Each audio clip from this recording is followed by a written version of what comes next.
Welcome. First and goal. Mahomes swings it. It's there! Hardman! Jackpot! Kansas City! Ready, down! Put. Hello? You play to win the game. I don't want winners. I want people that want to win.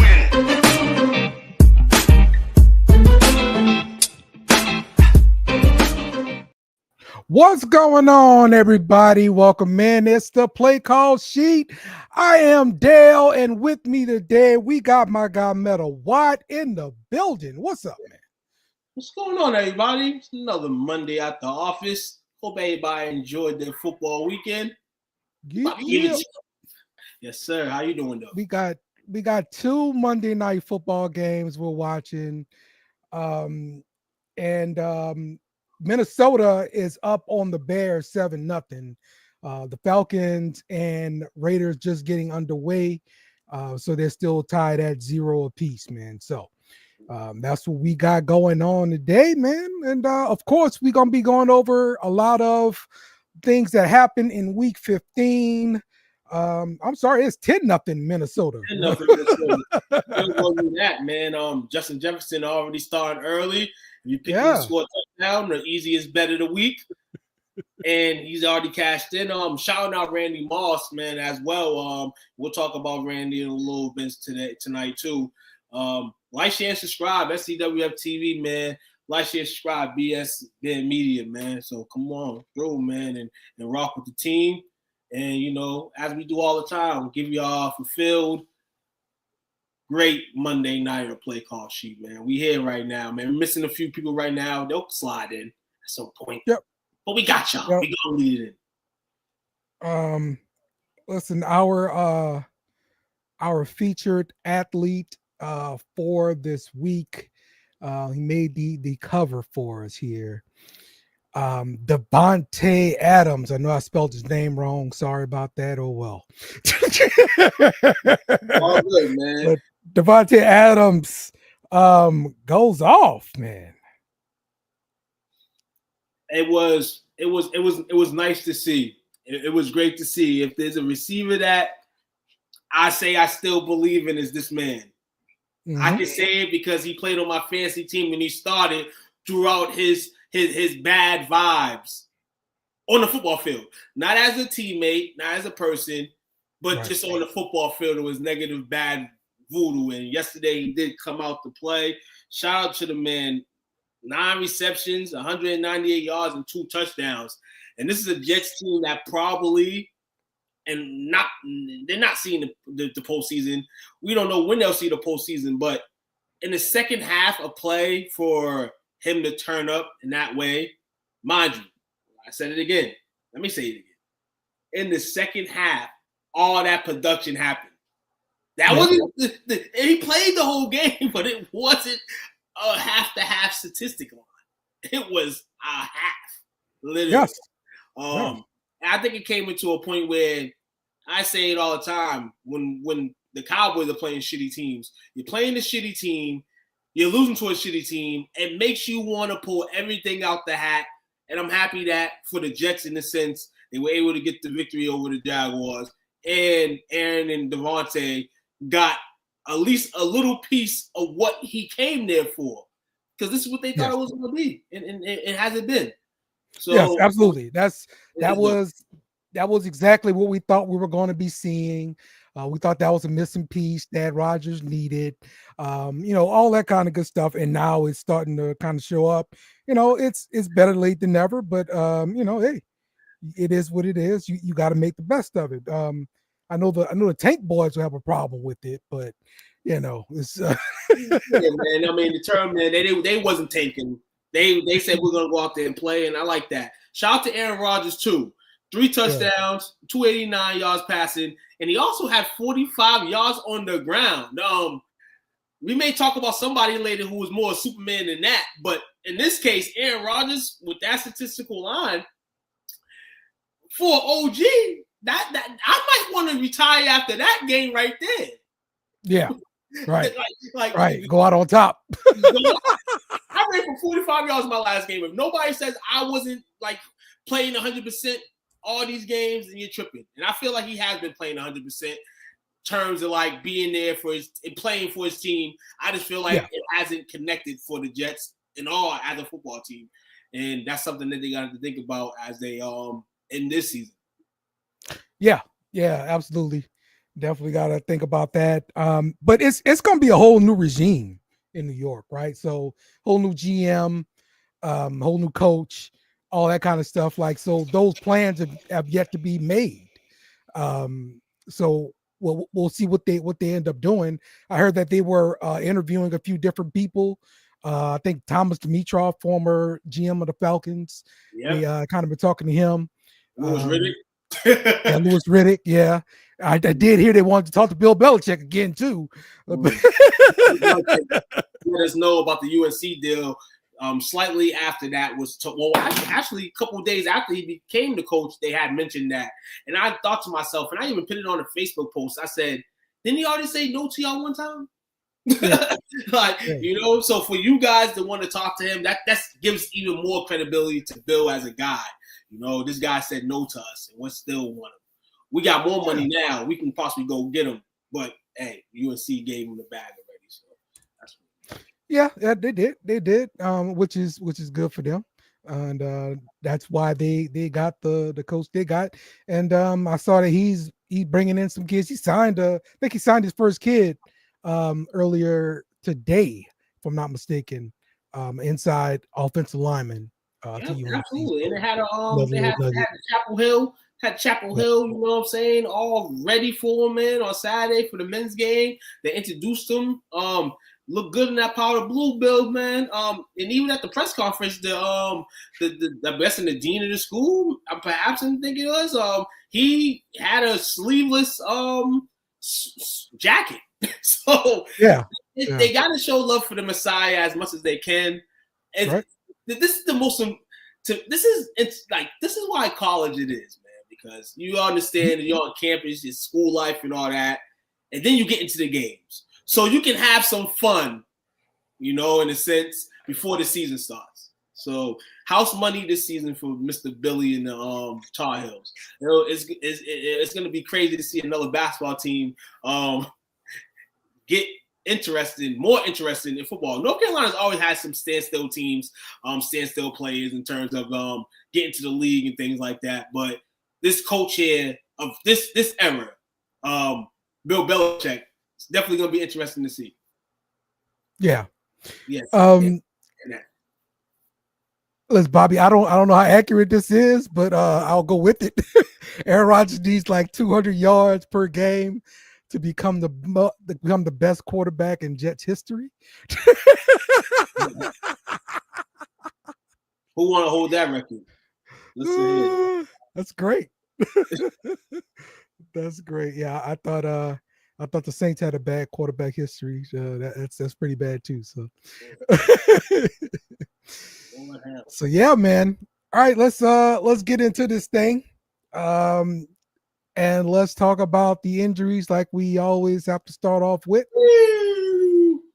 Yep, here comes the ambulance right here. There he is. All right, big injury here. David Montgomery, a sprained MCL, so he's going to be out indefinitely. It's going to be like a week-to-week kind of thing. With them making the playoff push in Detroit, man, how much does this hurt? So this is season, as in this season. This ends his season right now. Okay. Or this is just the regular season, and they're gonna just probably go week to week to see if they can play him and see how much he can nurse the pain. Okay, that's so in that circumstance, he gets a little bit of time. Obviously, he's hurt, so he's gonna need time to heal anyway. But he gets time to heal. You kind of can bank on Gibbs for the last couple weeks. You're gonna have to anyway. Hopefully, nothing happens to him. Knock on wood. But this is kind of his history. You know what I'm saying? And he's been playing great. It gives you great production. But this has been his history of being hurt. Yeah.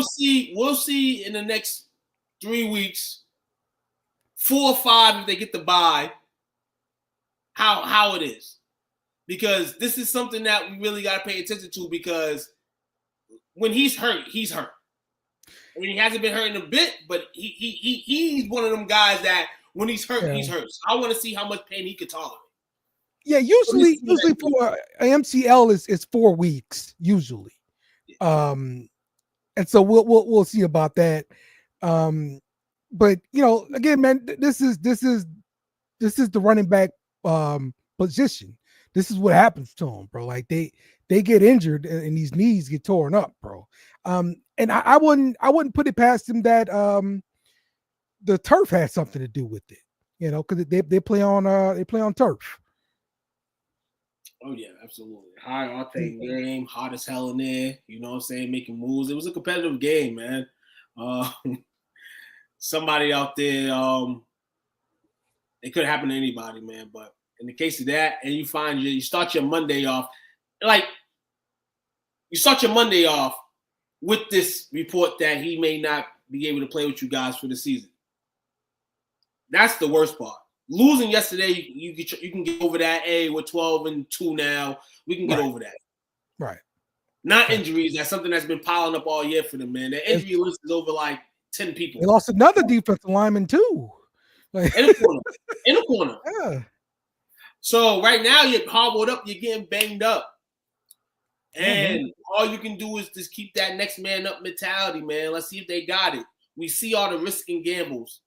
But you can keep saying next man up, but it's like new dudes showing up to work that you ain't never seen before. I understand that clearly, and it might be one football team in the history of this game that can really do that, and it's been proven. Yeah. But you have to kind of use that aspect of we have no time to waste now. Our season can't be on pause because this player is hurt and this player is hurt. Yeah. Especially where we're at right now. Our season could be on pause if we were already in bad position. And now people get hurt. Mm-hmm. Now people are getting hurt, and we're in second right now. We'll say that. Yeah. We're second in the NFC, though we're first. And this is where you really have to, as a team, at least keep this locked in. You want that number 1 seed. You do not want to be hobbled. Absolutely. You do not want to be hobbled. You want that bye week, man. You want that bye week. They were playing hard enough this year for the bye week. Interesting. Who's next on the ambulance truck? Let's see here. Whee! My dang on keyboard just died. I gotta try to plug this sucker in. So let's see. Pat Mahomes, ankle injury. I know they did win the game, but now he's dealing with what they're calling a mid to high ankle sprain. And I know those high ankle sprains will linger. Now, don't get me wrong, he's played in the playoff with high ankle sprain before. We've seen it. It may have been last year, right? Maybe we seen it last year. We've seen it earlier in this season. Actually, the first game of the season where he was hobbled and he came back. This man's tolerance is the illest. He don't want to sit out. He want to play. But this is the situation that the Chiefs have hit right now. Yes, absolutely. You don't play absolutely. You don't need to play for the rest of the season. You're not going to lose your division. You're in. And to me, it doesn't even matter where the Chiefs are at when they get in. Because they've been a champion for the last 2 years that teams don't want to play them. It's not they don't want to play no teams. This is how it's been. And to proven otherwise in the postseason for the last 4 or 5 years, teams don't want to play them. This might be individuals that want to play the team, but as a whole, they don't want to play them. That's a chess match. So in the regular season sense, I feel they should sit them out. Carson Wentz is the backup over there, correct? I need to pull up the depth chart. Yes, he is. Yes, he is. So let him. He has enough. He has enough in his tank to get y'all through 3 games, even if you're 2-1 after that. Yeah. You have a chance ultimately to cash in on the 1 seed, but hey, I'm gonna be real with you. Let that team from Buffalo get the 1 seed and let their fans go on the frenzy. Because we've seen it before. shout out to him. We'll talk to him a little bit. But Patty Mahomes, man, don't play him, man. Don't play him. At least this week against the Texans. Let him relax for Christmas. If you want the Christmas bread, you want everybody to see him on Christmas, go ahead. But if you not want to play him, that's cool. And it's crazy because Patrick said he don't want it. He said it like a couple days ago. He don't want to play on Christmas. He feels it's a sham that they got them playing on Christmas. And guess what, Patty? You may have got your Christmas wish. A lot of people in this world don't get what they want for Christmas. You may have just got what you wanted for Christmas. A vacation with your family, Patrick. Look at that side. Let Carson play. Give him a Christmas gift, Patrick Mahomes. That's what you just did. Ultimately. Not on purpose, but in the midst of the game, you got hurt. Yeah, man. Yeah, for sure. You're right, Bobby. I agree with that. Oh, look, we got the guys coming in now. So we coming in here all angry, y'all. We coming in here all angry. Who's angry? We coming in here with the stern face. Say hello. Oh, I'm on like 2 hours sleep. I got nothing. Hello, how you doing? Nothing at all. I didn't even sleep. I just went to work because I couldn't fall asleep. We're gonna wake your ass up for a little bit, man. Before you go back to sleep. You can try. Yeah, so this is what we're gonna do, man. I'm sure one of y'all will annoy me until I'm awake. Yeah. Oh yes, public enemy number That's 1. me. Right That'll be me. It's probably Dale. Y'all both. Reoccurring nothing. You hopping? I didn't even see you hopping. The light skin train came through the same time. The white coalition. The white delegates. All right. Alvin Kamara left again with the groin injury, also left today. After he caught a outstanding one-handed touchdown. That was amazing. Trayvon Diggs went out with a knee injury. Telling he's gonna have to have surgery, 8-month recovery, that kind of thing. So this is like the second year he's had a season-ending knee surgery, right? Yeah, he's beginning to be damaged goods in a sense. Jake dug his grave. Beloved Cowboy he is, but take that time, man. I guess, and I mean, with the money you're making, we'll definitely see you in uniform next year. After that, I don't know when we'll see you in uniform, but you better come and produce next year. The Alvin Kamara thing, I goddamn said Alvin Kamara, man, should have got some touches this week, and he was gonna be real vital to this game if they wanted to win. They had a chance to win, and he was somewhat productive. Then he gets injured. Ain't that a typical Saints thing to say on a Monday? Got hurt. Okay. All 3 of your stars. The 3 top stars get hurt, man. Okay. 3 top stars. In Dallas' situation, Trey Diggs at one point was one of the stars of the team, but then it kind of figured out that he probably wasn't one of the stars of the team.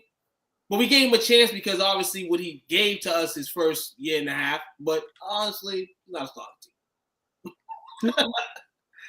So yeah. Nick Chubb broke his foot yesterday. If it wasn't for bad luck, that motherfucker wouldn't have no luck. Shit, man. Bad luck. I don't know what was worse luck yesterday. Jameis talking to the guards and the guards wasn't listening to him. Or he had a terrible game yesterday. Yeah. Or Chubb breaking his foot. Long road to recovery for this. After a road to recovery from the last injury, they trying to keep the running back down, man. They won't if y'all recall, one of us, me, said this was a dumb idea for him to come back. There's actually a commercial. There's a commercial with me saying it. No, absolutely no. We was struggling like. I think. Did you say entirely not come back? Or you said there was no need to have him come back at all. The team wasn't a team that was going to really compete. They're already going to backup quarterback who loves interceptions. Like, there was no reason for him to come back. I mean, this man, I also said it was just plain out stupid for him to be squatting 500 or whatever he was doing.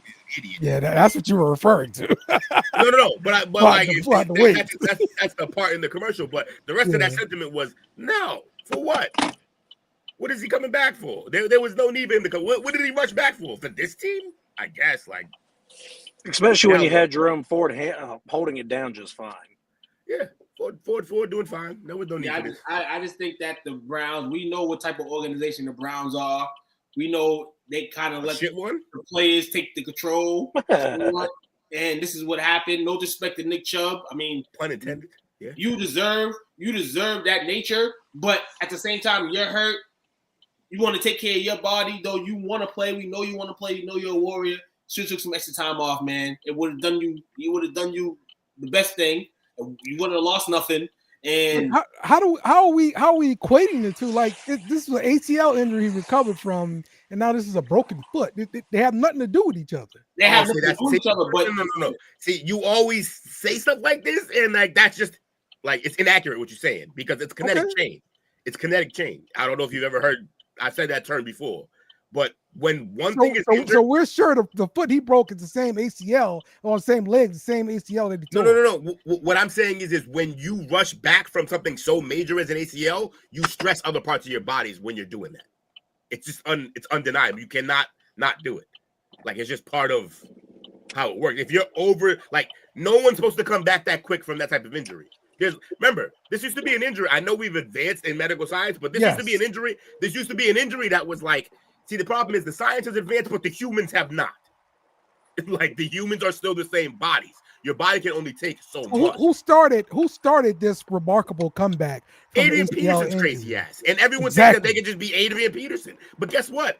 There was a bunch of things that Adrian Peterson could do that no one else could do. Why would you think this would be one of them? Like there's a specific reason for guys like him.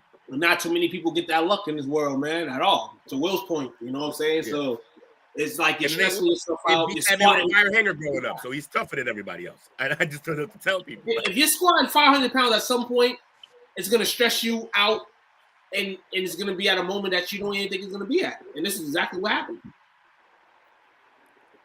It looked like a non-contact injury. Even more. So, like, literally, okay, watch. But it's funny you call a non-contact injury have nothing to do with previous injuries. Look at it. Right, but that's the thing, Dale. So I'm saying this dude could have did this anywhere. This was not. This that's not. But Dale, that's not how. This was not like a phenomenal athletic move. No, that's not how the body works. That proves my point, not yours. We know what a resume is, right? We all know what a resume is. The resume, and we mentioned him. He has a resume of injuries. So in the life span, even if you get hurt, even if you come back and you have that, you got hurt before. You can tell that story. And usually when you get hurt, in some cases it may happen again, and it may happen again. And sometimes it doesn't matter where. It could be the ACL, then it could be the arm, then it could be the foot. In this case, he's been damn as good. He's been a great player, but he's damn as good in the terms of the injury could happen, and it happened. Yeah, my point was what he did, injured himself just there. He could have did that getting out of bed.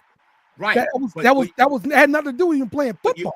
But you're not listening. The problem is that when you injure something the way he did with the knee, and then you fight and not just fight back to like heal this way faster than it should be. You're also sitting there on it, squatting, however much he was squatting in that video. Like these type of things, you're going to gain weight. Do you not like? Is wear and tear not a thing in your world? But wear and tear is always a thing, right? Okay, so like so you ever had like a hurt knee, like your left knee was hurting, or right knee was hurting? Sure. All right, now, how was it? Were you limping on it for a while? Sure. Now, while you were limping on it, did the other side of your body not start to become sort of an issue? Because compensate. That's it. No. Yeah. When you said yes, that this conversation is over. Then you understand what I'm saying, because that's what it is. It's I understand everything that you're saying, but this like it's not a thing. Was this the opposite leg of the injury? We don't know this. That's my point. That's my point, we don't know this. Injury. I'm 100%. And then also what he did. No, Dale. Dale. No. That supports Will's point. If it's the opposite leg, he put too much stress on the other side.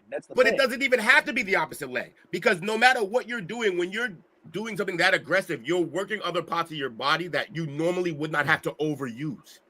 Okay. I went to school for this shit. I don't even know why you're arguing. That's great. That's great. I'm not doubting or saying anything you're saying is wrong. So only thing I'm saying is you're saying it's a we random don't injury? know for sure that is exactly the reason why he broke his foot. That is it. Hey, look, okay. So that's fine. But here's what I'm telling you. I also predicted that he'd probably get hurt again because of this. That's fine. Sure. All right. Next injury. TJ Watt is dealing with the ankle injury. And so I don't know about the status of his return or anything like that. So, but we'll find out soon. Cusby, his was kind of contact. His was like he was making contact with somebody, but like even Lane Johnson was like, "Yo, like what happened?" Because it was a basic ass move, and then it just went. Okay. Yeah. Sometimes freak stuff just happen. Yeah. I told Cuz, man, straight up, bro. You don't need nothing. You don't need to do nothing else this season, man. Chill out for the playoffs, bro. I told him that. So, okay, season. You're right. I see what you mean. Now. I thought you meant like. You listen to me? Maybe you start listening to me, but I mean, Cuz is a little arrogant, man. So you may want to put on the jersey again next week, figuring he sees. I think it runs in the family, maybe. It does run in the family, man. Me and JJ try to tell him chill out, man, but he's like, "You see the schedule, man? See what we got." Jade. Man, why does everyone forget about Derek? Come on, man. We all know there's another Watt brother. No. Me and Derek, honestly, it's just me and Derek don't really chat like that. You know, Derek is the least productive in terms of NFL play. Yeah. But he's the busiest out of all the Watts. Derek been on the couch with the other Watt. You can't get in contact with Derek. Nah, Derek be living this ravish lifestyle. I don't know how he live it. I guess because his brothers.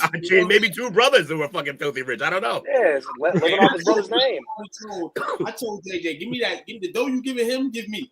They don't listen.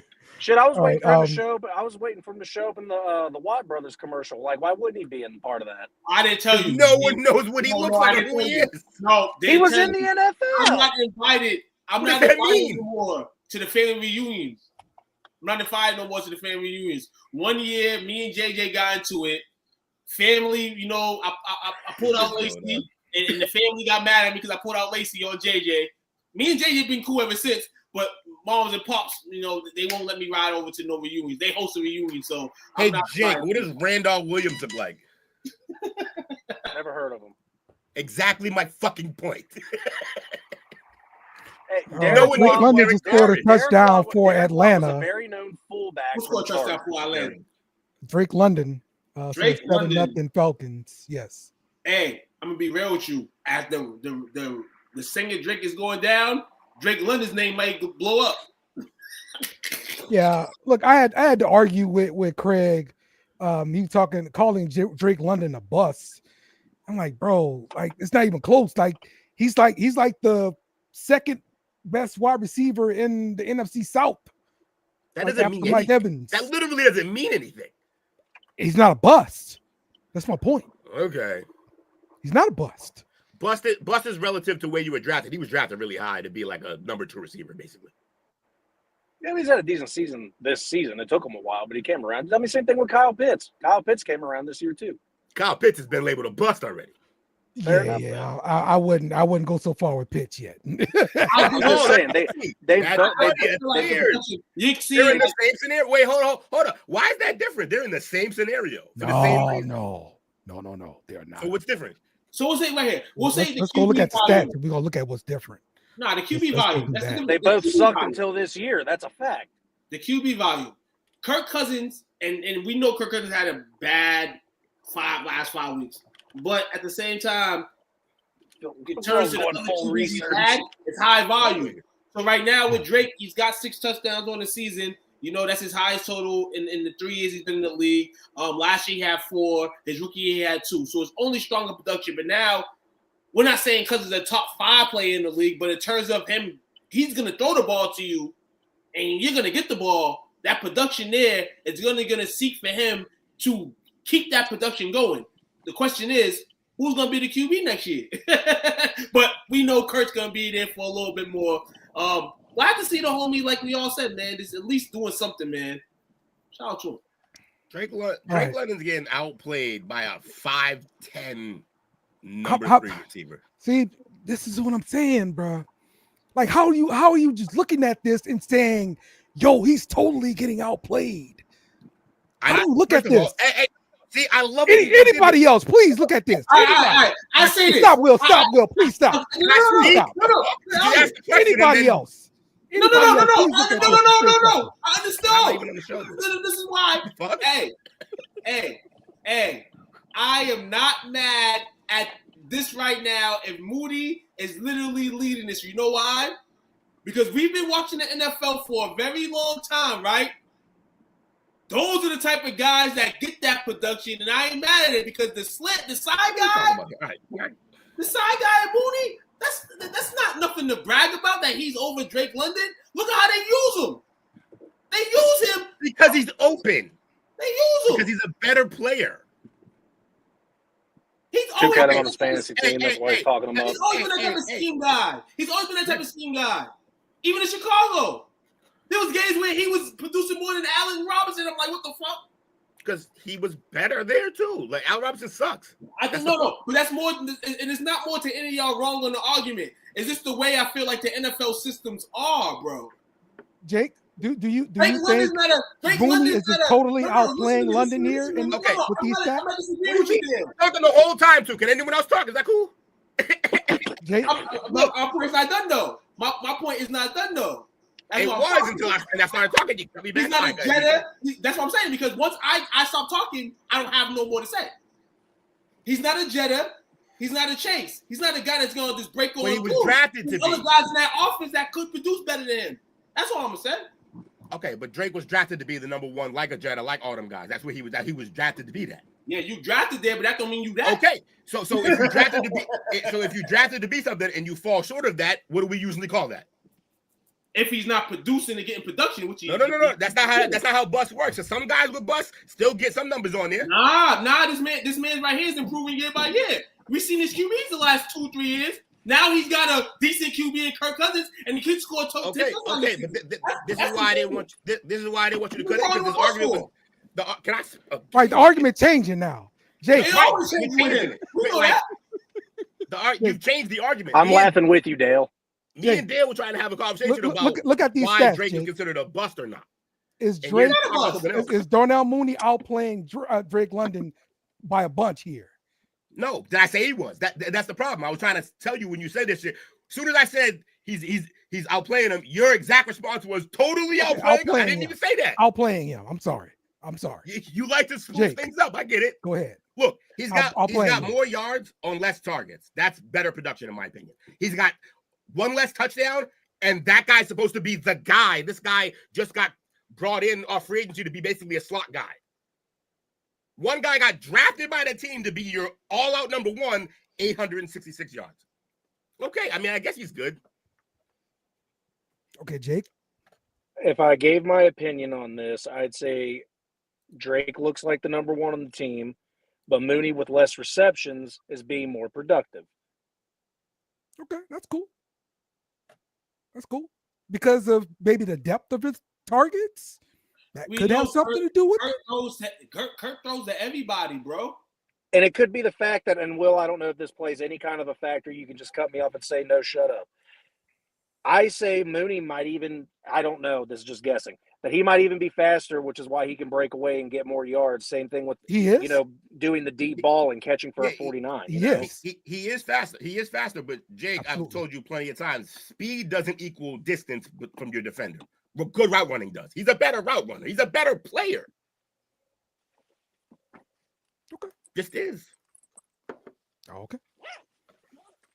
But we're looking at these stats and definitely saying that definitely Mooney is the guy here. He's all their big plays are made by Mooney. Like I don't know. Will knows how much I like bringing fantasy into these equations. If you look fantasy stat wise, Mooney is the better player. He is by far the guy you want to have as a receiver on your team from the Falcons. What fantasy are y'all playing? Because I want to play.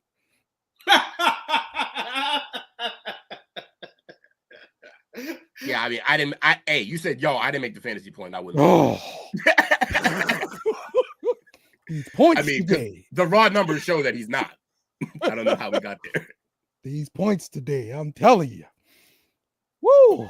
All right, y'all. Let me get off of that. So I can't keep going back and forward because we will sit there all day, and I can't do that. Hey, we don't got those guys in the back saying cut. So. Yeah. All right. Hey, can I ask you one thing though, Dale? Go ahead. How many number one receivers don't ever have 1,000-yard season? I don't know. I don't know. I wouldn't say too many if they're good. Where was he drafted? Round 1, pick 8. Oh, let me ask you that. Same year as Olave. You want to compare the two? Go ahead, compare. What I want to know is no. Fuck the comparison. What I want to know is top 10 pick hasn't got 1,000 yards. That's not a bust. Top 10 pick in the NFL draft can't get 1,000 yards. Top 10 pick in the NFL draft. I would say no in this case because who the fuck he's been giving to get the ball to?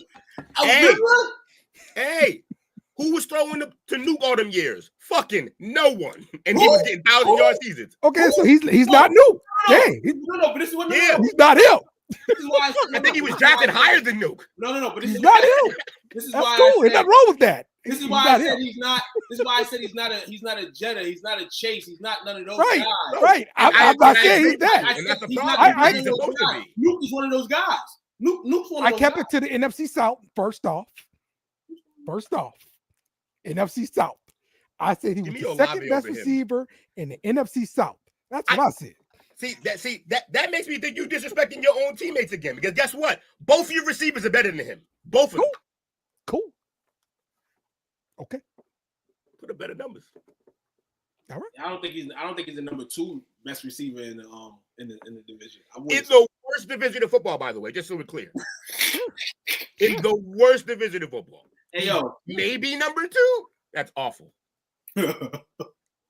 He's a bottom 5 number 1 receiver in the league. He's a bottom 5 number 1 receiver in the league. Who's number 2 to you in the NFC South in wide receiver?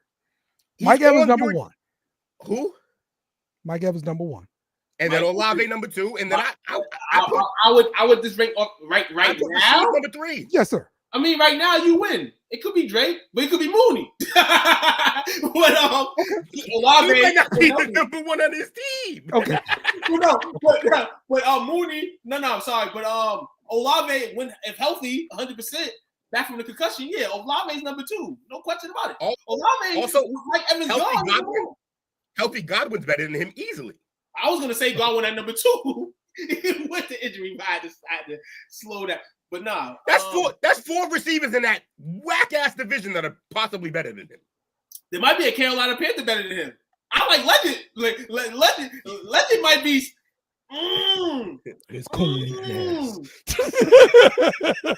He raccoon. That raccoon killer. Legette's better just because he can open his mouth and say words, and that's just amazing. That dude's so freaking country, man. National treasure. Let's do our best and worst quarterbacks of the week before we get stuck on this too long, man. All right, I'm trying not to go first because when I go first, I kind of take over.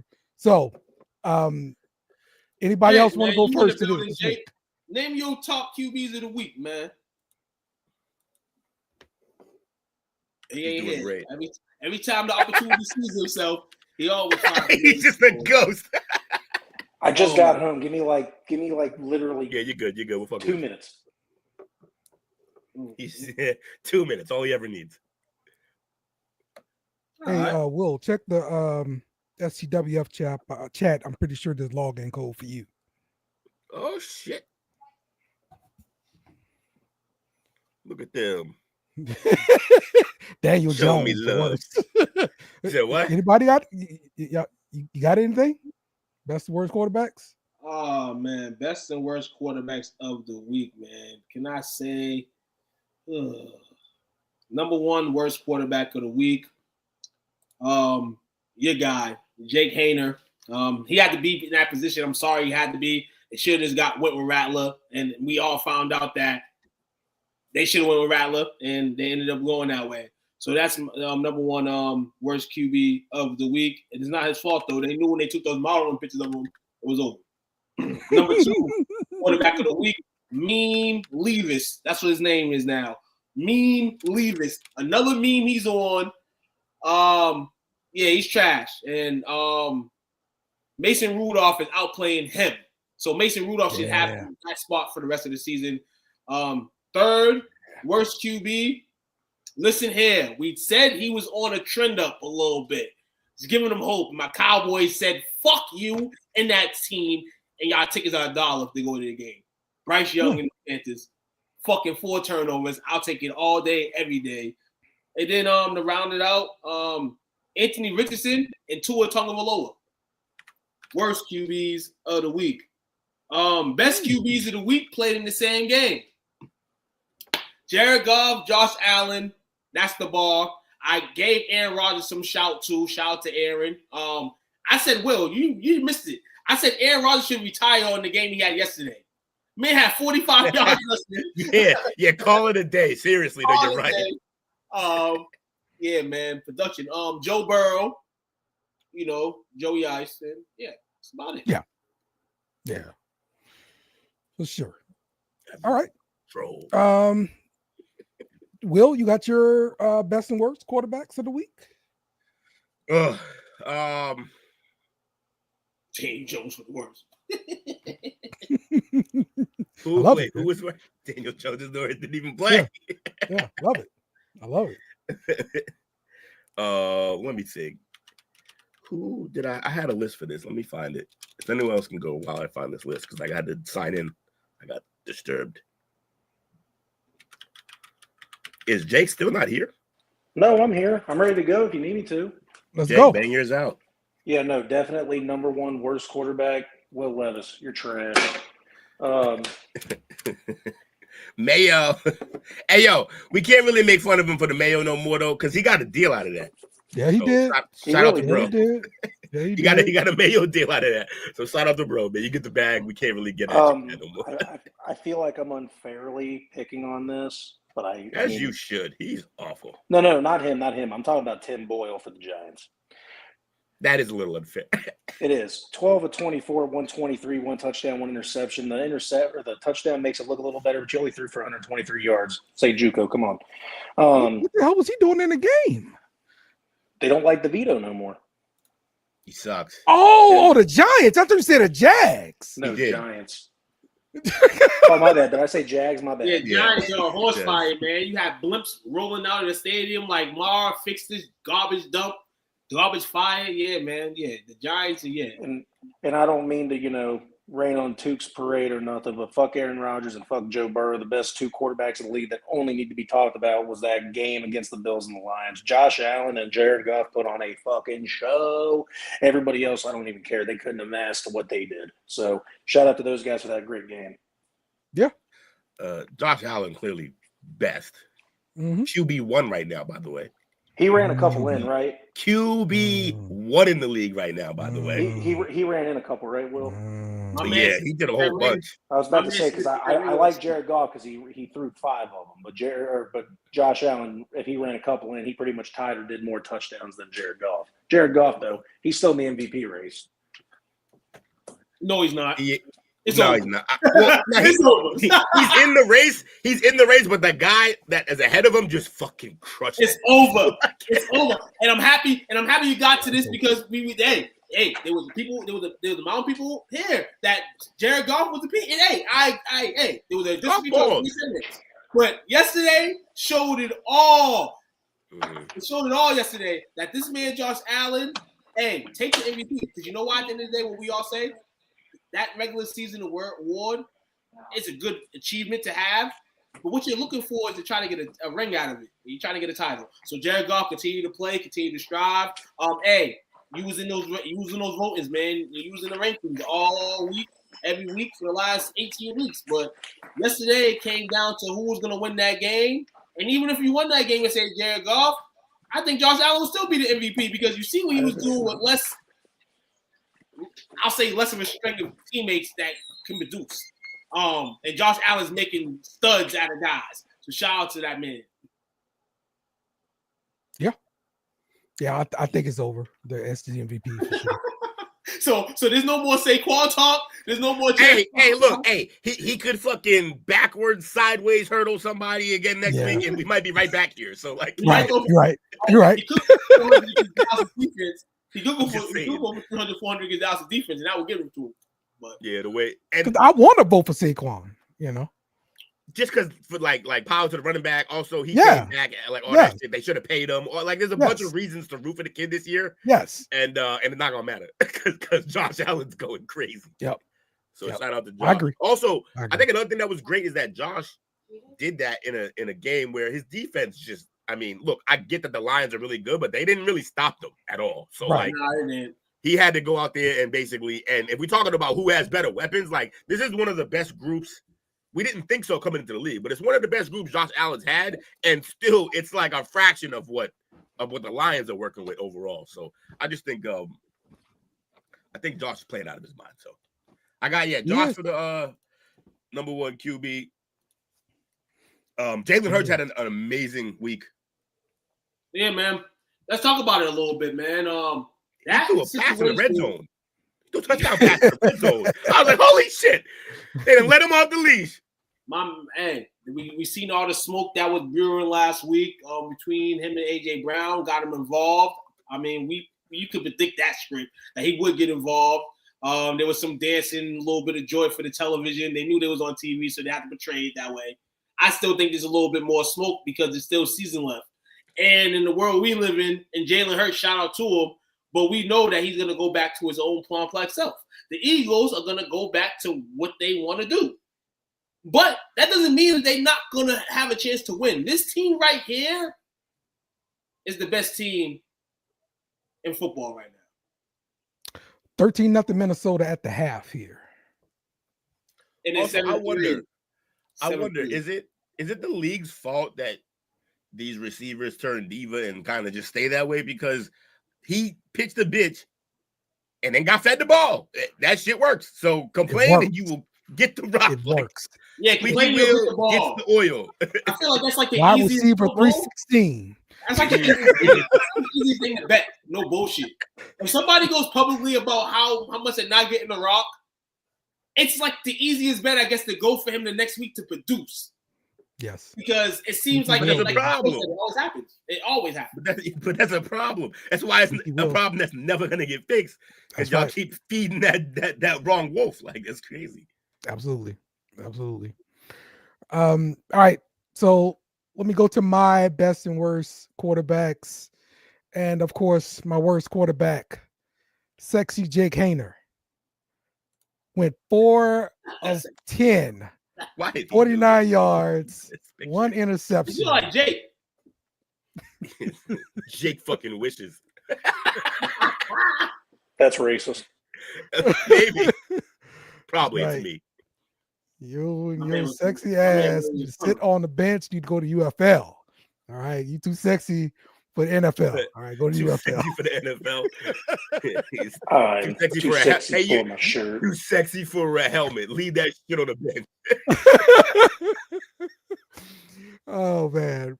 So the best quarterback was the backup. Spencer Rattler went 10 of 21, 135 yards, 1 touchdown, including that strike right there, the MVS. Suck it, Will. Suck it. Okay, MVS. I got a question. Is MVS better than Drake London? MVS definitely the best receiver that we got right now. That's for damn sure. All right. So, but yeah, man, look, this kind of will lead into the overreactions here. Let's just start off with the Saints here. We lost to the Commanders 20-19. But as you can see here, and this little and the little They scores did here. nothing first half. We did nothing in the first half. Jake Literally Haener nothing. absolutely sucked. All he did is take sacks. Okay, that's all he did. And the kid came Diddy in party. there, and the kid Man brought us back. Man was a kid professional brought us crash back. dummy. All right. Took boy sacks in the Diddy party. The kid brought us back, bro. That was a freaking strike that he threw the MVS. Yeah. All right. I couldn't believe that crap. Look, the Saints brought out the razzle dazzle. They flipped the ball back to You don't even know who's out there. That's how bad it is. Wilson right Jr. He used to play for the Cowboys at some point. Cedric Wilson. Cedric Wilson. That's his damn name. I got you, damn.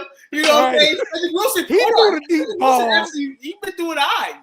Yeah. He threw the deep ball. We name it Stevens. Hey, he threw the deep ball to Alvin Kamara. Kamara caught it with one hand for a touchdown. All right. If the receiver can't catch the ball, damn it, give him throw it. All right. One of one. Thank you, Bobby. Thank you, Bobby. That's what I'm trying to tell you. All right. So yes, we had a receiver on our team that could throw the ball. We finally used that, Will. So you're right. We had a little bit more on our bench than I thought we did. I think Spencer Rattler took it personally. I think Spencer Rattler thought he was getting another SEC showdown with Jaden Daniels, and he was trying to live it up, man. Overall, shout out to this. Shout out to both. Shout out to the Saints for trying to keep this game attention. They had a chance, man. Had a chance. I think we went for 2 points at the end. Pretty much win or lose. I thought that's the absolute right call, and we didn't make it, and so we lost the game, and that's what it comes down to. And Atlanta's gonna win tonight, and Tampa Bay won yesterday. So Dale, when you gonna give hope? When you gonna give up for hope? Ben should have gave up. I don't know what he's doing. Listen, I'll be honest about the hope thing. All right. So there's a T-Boo Patrick Mahomes. That's right. That's how T-Boo Patrick Mahomes. He's on the Rattler train, by the way. It begins. The Rattler fever begins. No, it's not so much that that I'm like rooting the tank or anything, because I'm still not gonna root the tank. Still doing the halftime shower. You waiting? I'm gonna be more like, when they lose, it doesn't hurt me because I'm expecting to lose, that kind of thing. So I've shielded my feelings in that perspective, but that's about it. I'm still not going to root to lose, though. You just started expecting to lose? Jesus. No. It's been like, look, we lost 7 in a row at one point, bro. What are you talking about? What are you talking about, man? What am I talking about? What are you talking about? Hey, come on, I'm not a crazy person, okay? I mean, you're out. That's exactly what a crazy person would say. Yeah. Crazy people don't know they're crazy. You know that, right? It's true. I ain't crazy. All right, moving right along. With one. All right, the Patriots fall to the Cardinals 30-17. Jake, give me your reactions. Good job. Nailed it. Exactly where we want to be. Getting that good draft pick. You play well enough for hope for next year, and you lose enough so we get a good pick. Okay, firing the tanks. You know it. Anything else besides the tank, Will? Just fun to watch Drake May develop. Yeah, I'm always worried for his life because that line still sucks. But that pass to Kendrick Bourne though. Yeah, like the pass that you were excited about with Rattler, we get like 2-3 of those a game, 2, 3, 4 of those a game out of Drake May, and it's just good to see because last few years we had noodle arms back there. So that's all we got is the future with Drake May, and now I hear rumors that we are definitely looking to take a receiver with that top pick. Oh, Mr. Sexy Scottish, I got something for you coming up, sir. You just stay tuned, okay? You and your Giants. So we coming to you. No. Look away, Mike. Look away. Oh, we coming to you. All right. All right, let's move right along to the Cowboys, who were victorious this weekend, 30-14 over the Panthers. Talk to me about this game here, too. The Tanks didn't fight. Yeah, I can't believe the audacity. I can't believe the audacity of me to go along with the fellas on the parlay perspective on Wednesday and not pick the Cowboys to beat the Panthers.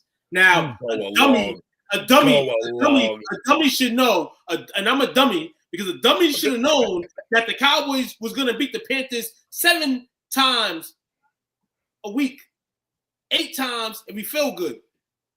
There was no way that the Panthers should have let this game go because that's what everybody was saying. My boys are done, and we was the underdogs for the first time, and the Panthers were the favorite. Listen here. Let this game go. We was doing dumb shit for the first game. We tried a 70-yard field goal. I was like, damn. I said, okay. I guess our kicker is meant for that. You know, I'm never mad when our kicker kicks field goals. You know why? Because he's the best player on our team. He's been the best player. That sucks. No, we did what we supposed to do. We did what we supposed to do, man. We beat on the trash team. The team that's way trashier than we are. You know? But they were trending up. That's what y'all said with y'all pick. They're trending up. So no, we're done still. There ain't no trending up. We're just trending up against the bad teams. Now against the good teams, you better know your role. Better play how you played in that Cincinnati game where you just muffed the punt or whatever the case was and let them score 6. I think you found something though in your running back. No. I've been fucking with Rico ever since I knew that he would be playing this year. I love Rico. You see, go Rico. Yeah. My other guy, on the other hand, you know, he kind of came a little humble yesterday, like he could be a complimentary piece. And I agree with him on that. But even if they say we don't want to go running back in this draft, I'm confident in Rico. Rico, make your name like the DeMarco Murrays made their names and all the other Dallas backs made their names, man. Make your name, man, for how long you're here, bro. I ain't mad at you for that. Try to be DeMarco Murray, but you're probably just going to be Tassard Choice. Like, yeah, but no, CeeDee Lamb, they play hard, man. As long as my boys continue to play hard, I can't really say nothing about it. We're in the pond right now when it comes to fishing for a playoff spot. We're not going to be there. Just too much happened to us too fast for us to recuperate for all that. So no overreaction in this sense for me. It's a reaction. We should have beat the goddamn Panthers, and we did. Yeah. I've been a big fan of Rico Doodle ever since his fantasy productions went up. So I'm with it. Doodle, huh? That's crazy, man. I got two of the top 4 running backs that have been hot in the last like 6-7 weeks. Is Rico one of them? Team, and it led me to a good win this week. Devonte Adams, Rico Dow, and Chase Brown led me to a really great victory in the STWF Junior League. I'm the AC. I pulled the down. Yo, in the first round of playoffs, I caught almost 100 piece. Almost 100 piece. Did you play against like Lamar Jackson or something? Or no, I faced Josh Allen and St. Brown. I got my. It was an interesting day in football. It was an interesting weekend for me. Thursday night, I let go of the Rams kicker. He scores like fucking 18, 19 points or 20. Ouch. For Buckner. Because I heard Buckner coming back. Fucked up, man. Yo, I let go of Rashad Bateman at 12:55 before the 1 o'clock game. Went crazy. This shit could have went down south and I would have lost. But Devonte Adams came out through. Like I said, the running backs came through. I was on pace to score 300 if I didn't get rid of Bateman. Because he would have been in my lineup. Did you start Dobbs? Oh, no. I didn't start Dobbs. No. You just picked him up and no one else got him. Okay. Oh, yeah. I still got him on my bench, I think. Still my bench. No, from what I saw, you picked him up when you dropped Bateman. Oh, yeah, he's still my bench. So no one got to use Bateman.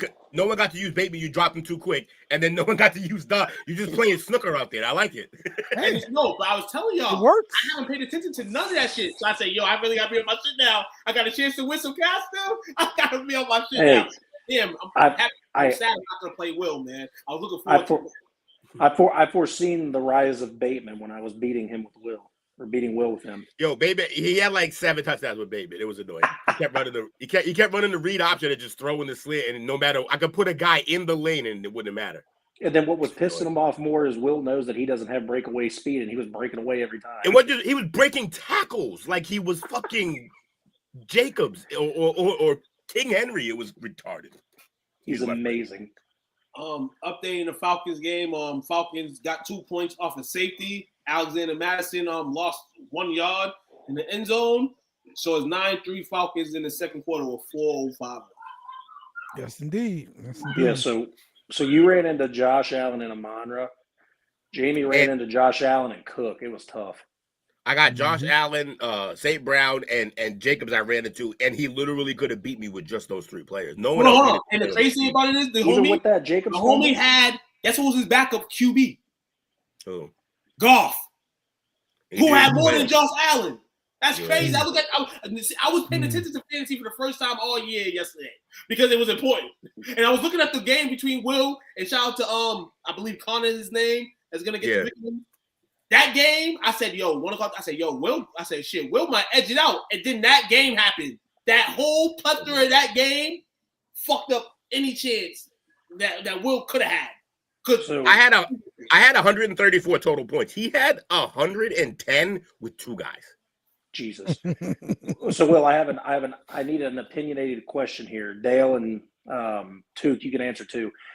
For fantasy, is Josh Allen worth a first-round pick next year? You have to. This dude, he's especially in STWF leagues. In standard leagues, you probably still want a running back, but what's wrong with y'all leagues? Well, the STWF league really favors like quarterback. It's crazy quarterback centric. You need 2 good ones. What is his face and why? Hey, Dale, I can't deal with that, Dale. I got 2 mediocre. I got 1 rising star in my league, but he doesn't really have the team around him. And I had a guy who I thought would be good this year, crazy, like top 5, and he's not. And that's CJ Stroud. So, hey, you realize the boat. I'm just saying, Dale, in the STW, I don't know about are you in the junior league? STWF? I'm in the junior league. Oh, you're not in the yo, the STWF league, yo, quarterbacks are insane. Hey. Like this set, I've seen other 60.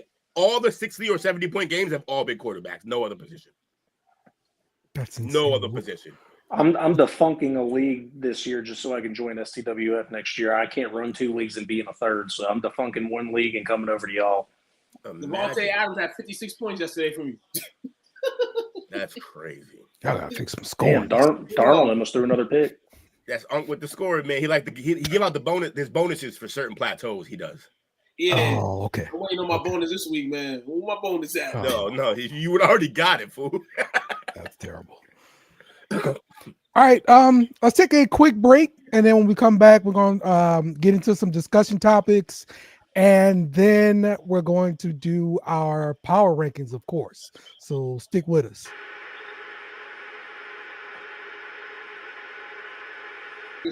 Now this case reminds me of Trump case with the porn star. Same type of similarity, because the thing is what they're flexing is power. And that's what we're seeing here that's different. How do you view the Stormy and Trump situation? How do you view it? I want to know. Power, absolute power. That's what I'm saying. Like, Diddy has power. So you think they both fucked up? These are New York nickel slick fuckers. You ain't catching them. And they got clout, and they got money. So it's going to be hard to convict them. Because once again, just like, we're seeing power. Just like right now, just when Diddy house got raided. This guy was on a plane, on a private jet. He just so revolt. They ain't much touch him. If you convict Trump for what he's done, you're going to have to convict a lot of motherfuckers.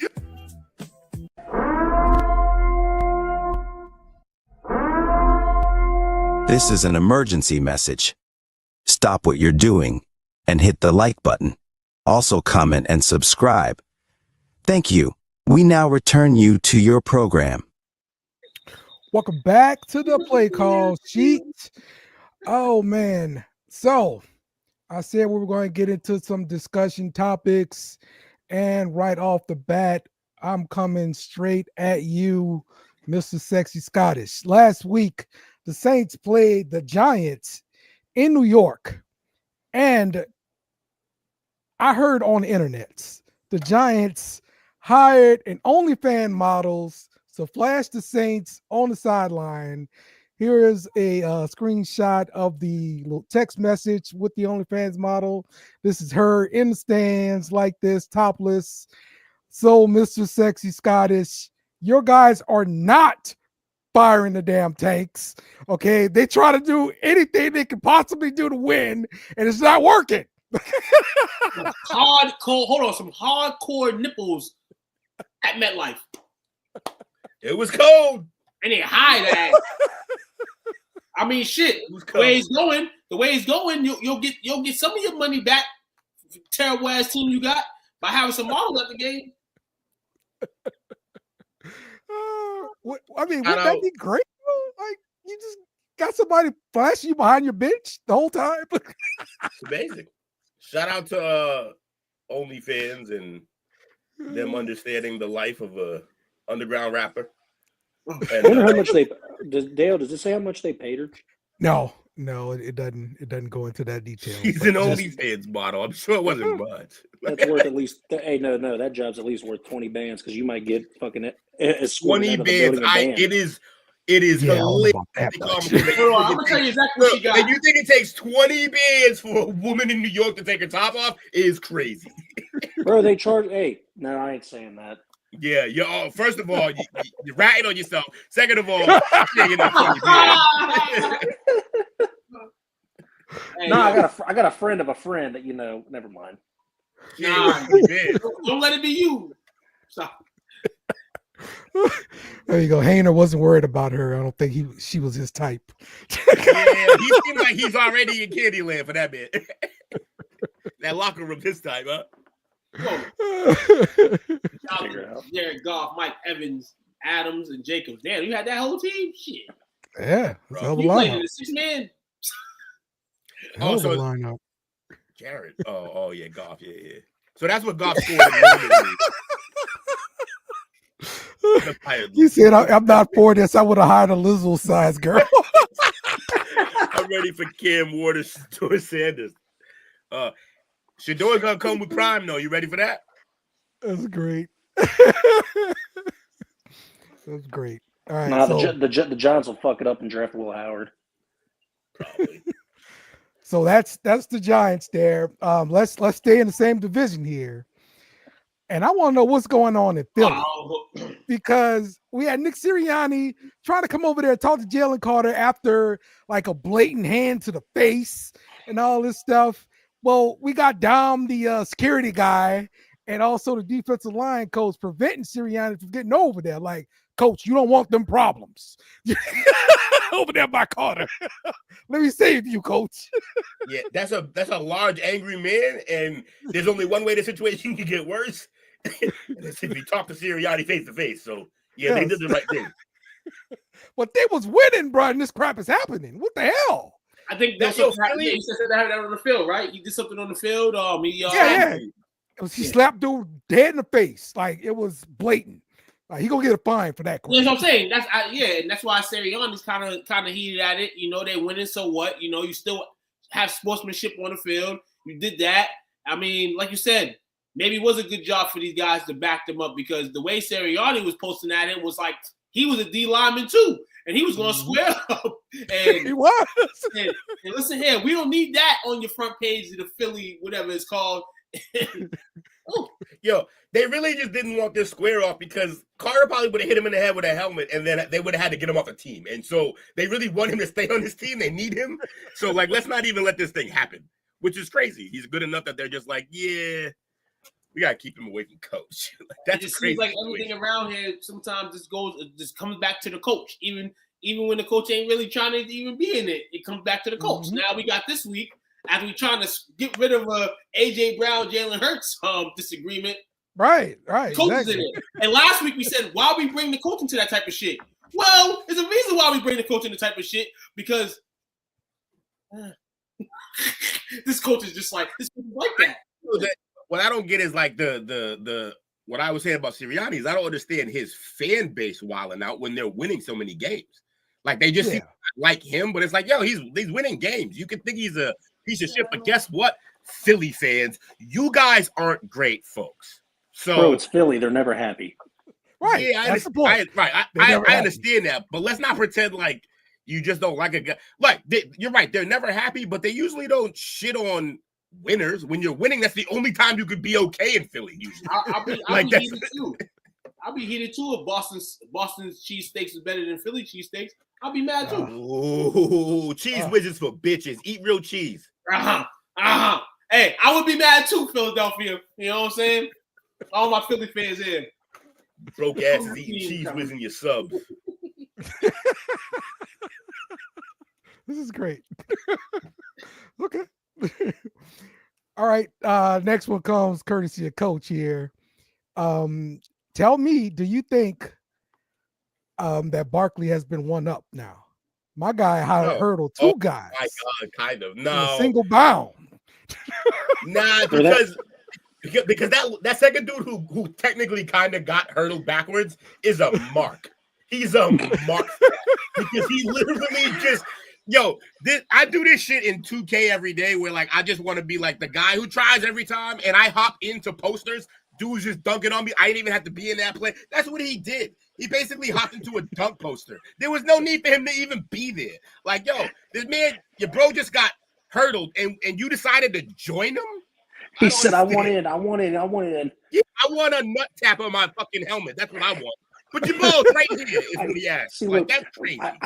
I had to see it a second time because at first I thought he freaking Mario double bounced, but he didn't. He was just air face gliding. mask to the ass cheeks. Look at this. Hey, yo, I'm gonna be real with you. In the sense of this, I would probably watch this shit more times than I've seen the Saquon one. But being Saquon to Saquon, we're gonna see the Saquon one way more times we've seen this, which hence is why only Coach seen this. And if this was some type of like ESPN like specialty number one or something, I think this would be better than Saquon. But since Saquon's an NFL player, we're gonna see that forever. And he got it in the video game now. Saquon's is definitely better. Hey, hold on. Shout out to the cameraman because that was a dope angle, by the way. It was a dope angle. Yeah, he just did the Jordan symbol over two men because one of them apparently wanted to duck under a bridge. I don't know. Look, the reason why it's not better than Barkley's is because Barkley's reverse hurdle was intentional when he did it. This guy, he hurdled this guy, and then another guy just joined the party. Like joined her, yeah. 5'8" only on the football field because he can't be at a Diddy party, apparently. All right. Taking cheeks to face mask. Yeah, that's what he loves. All that was missing there was the baby oil. 1,000 bottles. No, there might have been baby oil. Did you see how easy he slid off of him? That's true. That's true. All right. It has been reported by Adam Schefter that Mike Vick is in talks with Sacramento State to become their head coach. Look, as long as he doesn't give a speech at some point that says, we need more dogs. We don't need no cats. Meow. We need more dogs. Because that'll definitely be a red flag is all. He's dope. This is fire. I like it on all aspects, but like Will said, the Corey got to come clean, correct? I mean, it won't. He's a felon. But yeah, that's the thing too. Damn, they giving. Hold on, felons can get jobs as college football coaches. Yeah, football don't give a shit. Give me one. What did they care? What did football care? Give me one. Murderers out there. At a college campus? Ain't no dog. Ain't no dog. Hold on. When they probably gonna have rallies out of school about dog killing. It's not but it's not a veterinarian school. What is that? It's West Coast though. It's West Coast though. It's Sacramento State. Is it Norfolk? Breeding the dogs. It's a state college. He's not going to vet school. Like No. I'm just speaking on overall. I'm happy that this got in the waves today. And we didn't hear no backlack or Naxflack. I'm happy that didn't happen because I kind of figured that one of these dimwads on television, national television, would have been like, hey, this man killed dogs. He killed dogs and he get a job. So somebody's going to bring it up. Oh, you know someone's going to be picketing. Yeah, somebody's going to bring it up. And let's not act like that's a problem. The question is, can he coach? The question is, can he coach? It's my second favorite athlete of all time, but he is a piece of shit for what he did. So he's gonna have to be that president. you know what? Hey, like Took said, but we got to congratulate another coach, Dogs. former NFL player. Come on, Teddy Bridgewater just won him a state championship in high yeah. school. He did. He He sure did. With the dreads and all that, looking smooth and clean, baby. I'm just glad to see him upright walking. Me too. Hey, sorry, Dale. I don't know if that was going to be a topic for tonight, but I had to shout him out just in case. No, you're good. This quarterback's going for over 200 yards a game. I think so. And no lie, I've always been a fan of Teddy Bridgewater. I like what he does. I felt like he just got that injury chain that just like Will was talking about earlier. It's literally a domino effect. You get one thing injured, it's just going to keep on happening, and that was Teddy. But good for him. I'm happy he got his state championship. He also was just too slight of a player. Fragile body. Man, our boy Gino got hurt too last night, man. You had Geno Smith on the And it was a gross, like, it Oh, was like Geno? a what was the injury? Because it had to be like, is it Achilles? They said it's a bad knee injury, but hey. Oh, okay. Yeah, because his whole leg just got jammed into the ground. Like, it was weird how he It looked painful, but at the same time, it was like a barely anything. But No, that's how the worst of them happens. Yeah, it was a lot of it was basically all his weight and a little bit of another man's weight on one leg. That's why was it a hyperextension that made it significant? No, it was like he like jammed his foot into the ground and it's like it kind of stayed, and then his body just kept going. Oh, he bowed it, but instead of his hip, it was his knee. Yeah, it wasn't great. That's rough. It wasn't great. Do you guys by the way, appreciate the starting quarterback a little bit more when you see the backup come in? Because Sam Howell was terrible. As a Patriots fan, I cheer because that means we're losing. Yeah. Our backup is the guy, so we were happy for that. We don't have backups like Hainer. Hey, wait, real quick. I can respect our backup. That fucking got me. Even Rush is playing okay. Like, he's not terrible. Hold on, wait. Before we get on this more of this quarterback talk, you brought up that the injury report earlier, Dale, and I don't even know. I wasn't here for it, but I know Sam Hubbard got injured catching a touchdown pass. Oh wow! I didn't know that. The defensive end for the Bengals caught a touchdown pass, and he's out for the season. At least he went out on a high note. Damn! My man got trucked by Lamar Jackson, and then fucking was that Trevor that got dragged by Lamar, or was that somebody else? I have no idea. Yeah, I don't know, but get Zach Taylor out of there. Yeah, no, he put Sam Hubbard in there at a tight end. He caught it. No, he jumped up. It was a beautiful catch and everything. And next thing you know, he's on the bench grimacing in pain. He fucked up his knee. He's out for the season. It sucks. Plays if you're the Bengals. They're fighting for a playoff spot. Somehow they still had a chance, and they didn't have the hunt last week. They're like 9-10 spot in the AFC. But no, I'm 100% with Will. Get Zach Taylor out of there. You're ruining the primes of a lot of good players. Well, not Chase and Burrow. Their primes are going fine. They're just loading up too. No, they I mean, their stats are looking good, but that's all about a bowl win. They want to win the bowl. So yeah, they're ruining their prime. They might have the stats for it, but man, they wishing for they lucky they got to that Super Bowl over there when they got there. Man, Cincinnati ain't going no Super Bowl, man. Ain't no more Super Bowl. Ain't nothing that got to do with love. Yeah, Hubbard got up and celebrated, man. I don't think he got injured on that play. He did. Mr. Six, he said we started three backups this year, and a guy who couldn't start in college after 6 years in the NFL. I don't want to hear about backups. Listen here, man. Speaking of Jamar Chase, man, 5th player in history with 100 catches, 1,400 plus receiving yards, 15 plus touchdowns in the season. Only Jerry Rice, Cooper Kupp, Randy Moss, and Marvin Harrison Sr. have achieved. Oh, not Jetta. Fascinating. Wide receiver 1. Yes, sir, man. So shout out to the Bengals in there. Jamal. Call him Jamal. Best duo in the Jamal. Jamal Chase. They got a rock star locker room, I feel. Cool. So they got a rock star locker room. But it's okay. A lot of their players are young. The Bengals. They got a rock star locker room. Why is it my man Joe Burrow drives $3 million Batmobiles to work, man. Shit. For 5-8 team. Like, it's crazy. Like, I just think, and like I said, they have talented players, man, but sometimes it might be a virus or something in the locker room, man. That defense is all-time bad, that defense. Defense actually was eating yesterday on Lemons. Yeah, they played. They actually played yesterday. They played against Lemons. They played a little bit against Cooper as well. Can we speak about that, Bobby? The best LSU receiver in the draft this year, it was not Malik Neighbors, it's Brian Thomas Jr. Can we say it now? Yes, Malik Neighbors also having a stud season, by the way. Nah, but shout out to Brian Thomas Jr., man. Definitely. So the thing that Dale ruined, I'm still doing just because it's fun. What Dale tried to ruin earlier was I plan on coming here and saying there's a timeline. There is a timeline where in 2-3 years the top 4 receivers in the league are LSU Tigers. There's a timeline that could definitely happen because Brian Thomas is Julio Jones light, and Neighbors is better than OBJ was. Dale's leaving. I don't know why he's leaving that. Yeah, he's mad. He's mad because apparently players can't progress. Apparently they have to be what you say they are from day one for the rest of their lives. Oh, so he's screaming that you can't give faith. I can't give him flowers because I questioned his route running, which was definitely a problem coming into the league. Damn. Hey, Dale, we ain't rolling with that. You better bring your ass back on the screen.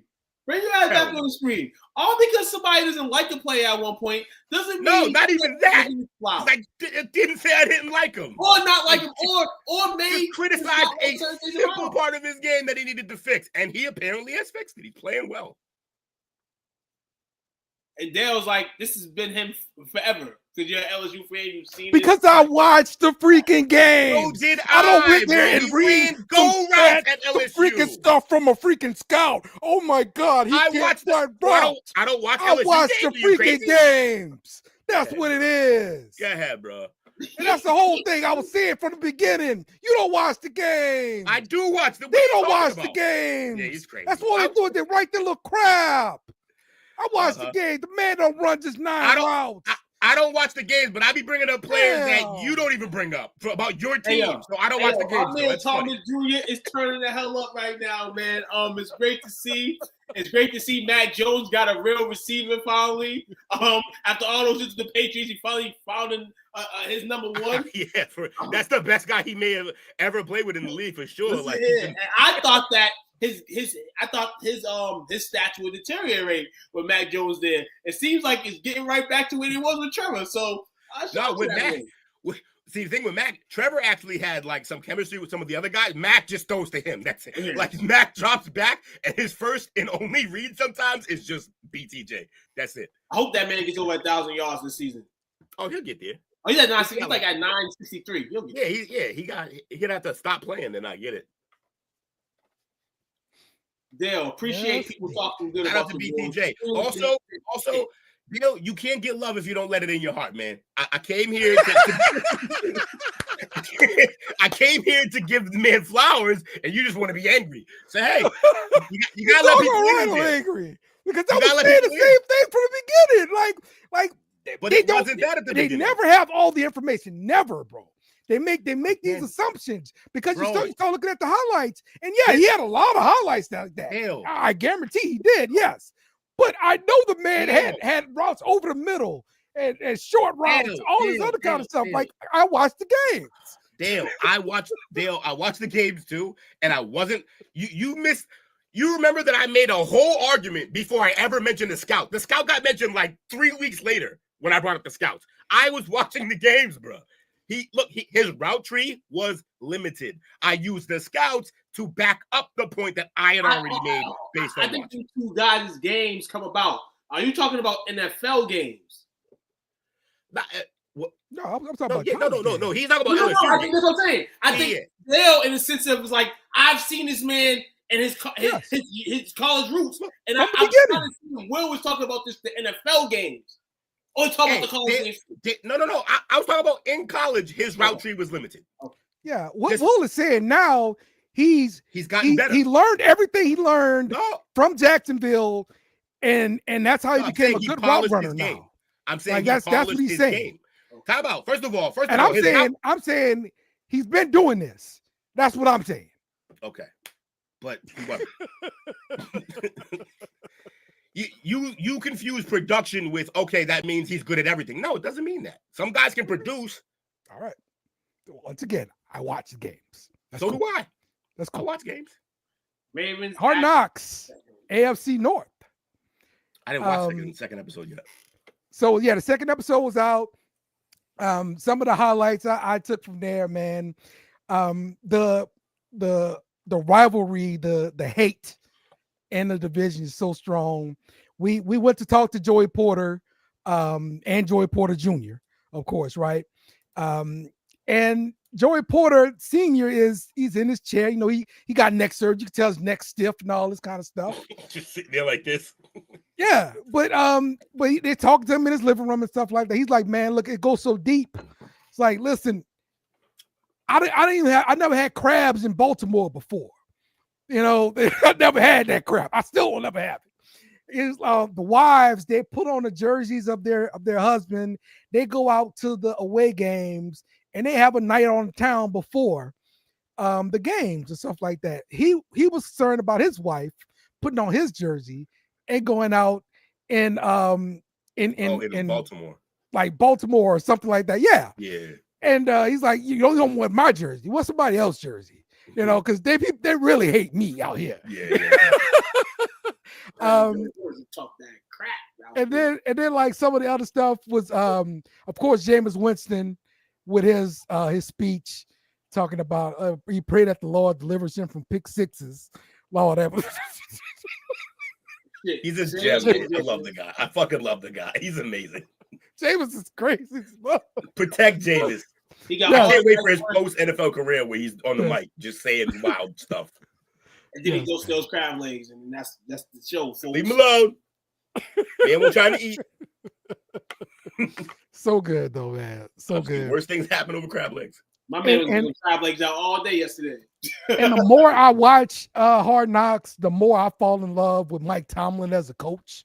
Like, I want Mike Tomlin, trade for Mike Tomlin, give up everything for Mike Tomlin. Well, be Mike Dick all over again. You gonna do what they did? How they gave Doc all those they traded picks for Doc, basically. Doc Rivers. Yeah. Worst trade ever. And then yesterday the reporter asked him, like, is this the start of y'all little struggles? Is this the start? And he's like, come on, man. Don't ask me questions like that. Like, come on, man. Is this a loss? We lost. We lost basically the best team in football. Like, ask me after a 2-game skid or something. You don't ask me immediately after we lose this game, man. Yeah. To be fair, though, it was a fair question because they have trailed off at the end of seasons for like the last couple years. Like, their back halves, they're the opposite of the Bengals. I mean, Jerry Judy work. But yeah, man, Hard Knocks, NFC North has been really interesting. This was a great addition by the NFL. Hard Knocks is coming to a city near you at some point. Like it's coming. It's making too much money. We gotta keep expanding the salary cap. We gotta help the Saints out because the more the salary cap expands, the better the Saints off. I think so can I ask you, fellas, do you think they made a mistake by choosing cinematically the best fucking division to go first? Because now, like, you can't go up in terms of these division rivalries and the drama you're gonna get. You can only go sideways or down. Like, you can't go up. It's the best division in Hold on. What? In terms of rivalries? Yeah, nobody cares about Dallas or anything. Like, that's not. It's not gonna be fun. You can go Washington, Dallas. Really? Oh yeah, everybody wants to see Washington, Dallas. You can't go NFC North right now. Look, they're good too. I would say they're second, but like, my point was you can't go up from where you are. It's the best division. The rivalries is the best, I think, and the fact like they're all like bus ride from each other. Like, that's, to me, that brings a different dynamic. Like the division we got, we on planes everywhere. Yeah, the fan bases of this rivalry are too close to each other. I'm disappointed at you guys. They like, yo, take that ride back, and you think about this loss. There's 2 or 3 divisions that can make this worthy too, man. That can make this. No. I think there's two or three other divisions that will still be compelling television for sure, but I just don't think it's going to be there. Plus, it has everything. It also has the Mike Tomlin of the situation, the John Harbaugh of the situation. Like, don't nobody give a shit what your coach says or what anybody on the Redskins staff says, or like, it's just overall, it's just not as good. Like, it's they are solid. Will, nobody thought Hard Knocks would be better than the Ravens one when Tim Johnson made fun of Shannon Sharp. Right, again, and it's funny because the other great moment that you're referring to is also in that division. So like, no, let me find my dude from Cleveland. That's my freaking which one? Hard Knocks one. Hold on, I'm gonna find it. But yeah, like if the teams are all in good standing, yeah, NFC North, like the North division, that's a fun division because those rivalries are thick between the Bears, Vikings, and everyone else, Lions, and everybody else. Who's the last one? Bears, Vikings, Lions, Packers, Green Bay. Packers. That's right, Green Bay. Ugh. No one cares about the Fudge Packers. Let me get my boy. I mean, up, man. Packers do, but that's about it. It's the greatest offensive line coach there is. Oh, this guy. He looks like belly jumping. That's hilarious. This is Santa Claus in the offseason. This is crazy. Better stash than Andy Reid. Ooh. Throw down the gauntlet.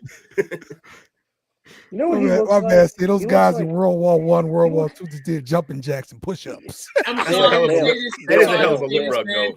Is your team real if you don't got nobody at stature on your team? Football wise, I'm not being an asshole, but if you don't have somebody like that, like stature and weight and all that, like, are you a real football team? Hey, you gotta have your fat men because your fat men gotta coach your fat men. That's right. They understand the other fat men. They understand the other fat men. I knew real people would take that as a great quote right there. You know what I'm saying? I don't want nobody saying that you want body shaming people, because I'm fat too. But you know what I'm saying? You need one. Mike, is that the dude from Harry Potter? Because he does look exactly like him. Dale, you know who that coach looks like? If you think way back, looks like Uncle Pecos from Tom and Jerry. Damn, you took it way back. Tom and Jerry. Holy shit. I'm telling you, bro. Every time I see this dude said hot, that stomach jump, boy, that joke is so funny. How that man telling people to do jumping jacks, though? That's crazy. He was like, that's what they did in World War I, World War II. That's how they won the 2 World Wars. Y'all out here stretching and all this stuff, Imagine saying that's how they won wars with that belly. Like, they didn't win them looking like that, bro. I assure you. Motherfuckers wasn't in the trenches and breathing heavy because they rolled over twice. Like,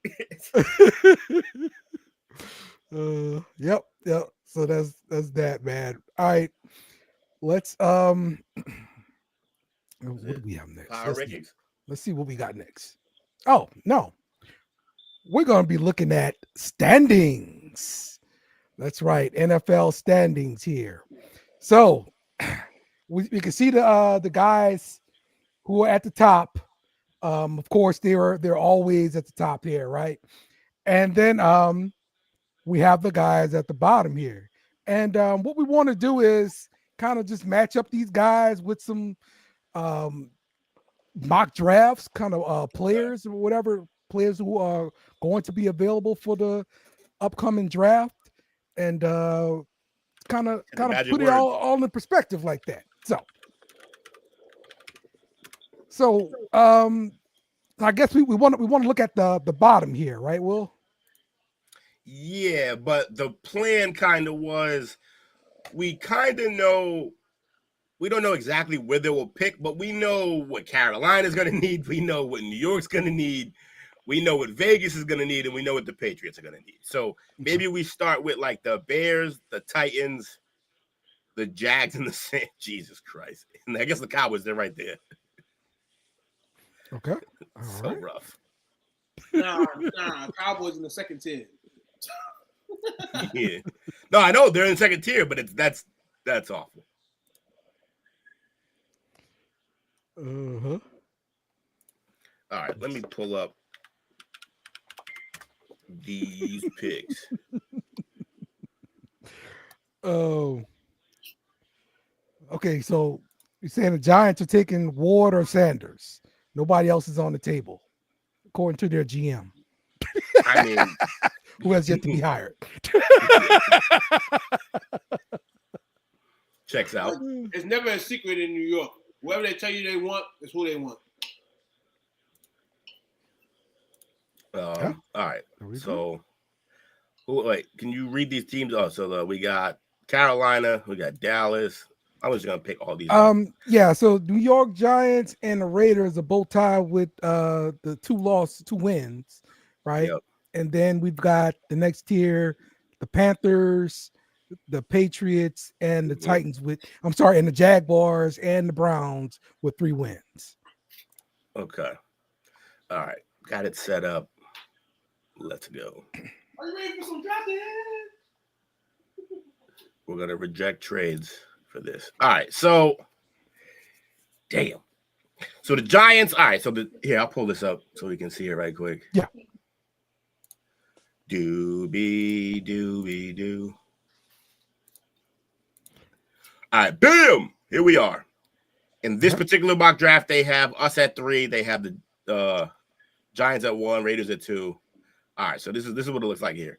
So he said the Giants go 1. All right, we'll let you make the pick, Mike. So Cam Ward or Shador, you got the option here. Anthony says Shador is overrated. I agree with him, but I also think he's still good. But the problem is that I think Cam Ward also is overrated. So if you got to take a so he's saying Ward, Giants is picking Ward. He's saying Raiders are picking Sanders. Yeah, because I think Prime through channels has let people know we don't want to go to the Giants. So we'll go Cam Ward, and we'll go Shador, which leaves the door wide open. There we go. He said Cam Ward. That would be the guy. All right. So Cam Ward, Shador Sanders. Will, it's Travis Hunter. It is, except I don't like that they have him listed as a corner, because if he's going to play corner in the league, we shouldn't be drafting him. According to CBS Sports and the mock draft I'm looking at while we're doing this, it has him listed at wide receiver. Yeah, this one has him at corner, and everything that I've heard out of like the camps and coaches and people talking, which again, hearsay for now. But a lot of people are saying, and then the people breaking down, the people that Dale hates, the scouts are saying that he's a better player at corner. But this is where I would be on the rattle though. Because we talk about what's the number one thing we talk about the Pack besides the offensive line? The receivers. So I would see where maybe they play him at receiver because hey, he's the newest hot guy out. Let's see which position he really can play in terms of being a Patriot. So you're right too, but here's my thing: if you're picking at the number 3 spot, and you have a position in mind, and the position is receiver, right? You need to pick the best receiver. Oh, I agree with you. And it's not Travis. But I think Travis is a great player, but he's not the best receiver coming out this year. I think the name here in this draft here for the Patriots that are picking here will do all that because they need to generate some type of ticket sales, all that shit. They will take him, but like I said, he won't stay a receiver. You'll absolutely feel at the end of the day he's a corner, and we got a corner family over here, so he's good over here. And him as a receiver because him and Gonzo would be unbelievable. But Will, if we were going to go receiver, according to this mock draft, the best rated receiver who gets picked at 13th is McMillan out of Arizona, 6'5", 212 pound, and he's the 4th ranked prospect in the whole draft. Yeah. I question him being the 4th ranked prospect in the draft. But he is technically the best receiver, and then there's also that man, Jay Burden. Where is he? I just saw Luther him. Burden. Yeah, Luther Burden the third. Yeah, he's getting. There's no way he got to be the top receiver. In this There's no way he could be a top receiver. Hey, not the top receiver in this draft. Will, in this mock draft, Burden falls all the way to the 26th pick and goes to the Steelers. Yeah, see, here they have him at 14. Or no, they have him, 14. This mock draft also has the Cowboys taking Genty with the 14th pick. Also, why can't Burden be the best receiver in this draft? The only other guy ahead of him is McMillan, who I don't even know if he's all that good. He could just as easily be Michael Thomas, or even worse than that. Because in my opinion, that's why you go Hunter. Yeah, but he's also all right. But here's my thing: if he's not gonna play receiver, then that's not the guy we take. No. I'm saying he's playing receiver. That's my thing. Well, we got to start remembering everybody. The market. This guy has put a lot to his resume. This man is. We just mentioned that this guy is Charles Woodson solidified. Now they have a choice. They have a choice to play him at receiver or quarterback. I'm saying for what the Patriots have, because when Charles Woodson got drafted there, they probably had like a Tim Brown. You know what I'm saying? Some other guy. But I feel like for the time being, in this case right here, since the Patriots have nobody at receiver, right? So, test them out. But that's my thing. So the reason you're giving is because we're so thin at receiver, right? Mm-hmm. Which means you need a guy, not a name. You need a guy who's actually great at the position. Travis isn't yet. Hold on, I feel like I feel like the last two drafts have just been guys. You need a name. Travis, this man Henry's a name. Coming into this draft, he's a name. What is the name gonna? If he can't, if he's not gonna be the best receiver, then you can't pick him number 3. In my brain, the last person you keep saying market, but our market is about Drake. We don't give a fuck about nobody else. Drake is the market now. He's the market for this second. And Will, if we're talking market, period. You see a guy that just had his stats coming out of college, and he's right there in the top 3, and he doesn't get drafted in the top 2. You're not picking him because it's positional need. Yeah. All right, Jake, what's your thoughts on the pick? You got to make a pick. You need a top-tier receiver at that point. I'm ready to put one bit of 2 cents. But he's not the best receiver in college. No, he's not. But you have to pick at number 3. You have to pick the best player at the position. All right. The best player. All right. We need to make a pick. Will, I'd like to just throw this. I'd like to throw this out there. You talked about Drake being the most important key right now. What is something that we need for a quarterback to last long? We need a lineman. Right. Kelvin Banks Jr. Actually, I agree with you. We should probably go offensive tackle, but the problem is that how good is Will Campbell? No, wait, there are 2 good linemen here, and it's Kelvin Banks Jr. from Texas and Will Campbell from LSU. That's why I just asked Dale, is how good would you say is Campbell? He started at left tackle since he was a freshman. Not what I asked. There's enough. That's it. No, it doesn't mean anything. It's college. He started at left tackle at LSU since he was a freshman. That don't tell you all you need to know. No, Will, I'm going to tell you who I want. I'm going to tell you who I want out of the 2. I want Kelvin Banks Jr. because that offensive line for Texas has looked stout all year except for the right guard position. Okay. So if you want, Will, I want you to make the pick, but I would go Kelvin Banks Jr. because that would help Drake May more than drafting a wide receiver that we don't know what he's going to do. Yeah, that's the problem. So I think they're gonna pick the tall guy. I think they're gonna go Arizona, and I'm not really happy about it, but I think it's what they're gonna do. All right. So right now, the Patriots make what pick? I picked it. Okay, sweet. Wait, who do you go with though? I don't know. McMillan. Oh, McMillan. Okay. Cool. I didn't go with who I would pick. I go with who I think they're gonna pick. Okay, so what about the Jags here? They go for the Jaguars. I think cannot say no to Travis Hunter at this point. Nobody can say no to Travis Hunter if you got a top 3 pick. Next person team guys say, should we go get him because he's dropping? But the Jaguars, if the Patriots go that way, they'll go Travis Hunter. Okay. I agree. Travis Hunter. But I think the Patriots take an eye on that. They're definitely going to consider it. Like, they're not going to just say no. Trust me. I'm not saying they're going to just be like, nah. But I just think, yeah. Panthers. Panthers. I think they go defensive line, and with Michigan's Mason Graham sitting there, I think that's who they go with because they want to build their defense. They're just not going to give him anybody out there. Basically, no running back, no receivers. Defense still wins championships. Why not build up the defense since you know your offense sucks that bad? Yeah, you're probably right. Okay. All right, Mason Graham it is. Ooh, Michigan defensive tackles.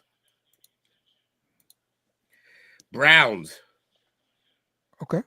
They'll go Will Campbell. They need an offensive line. Okay.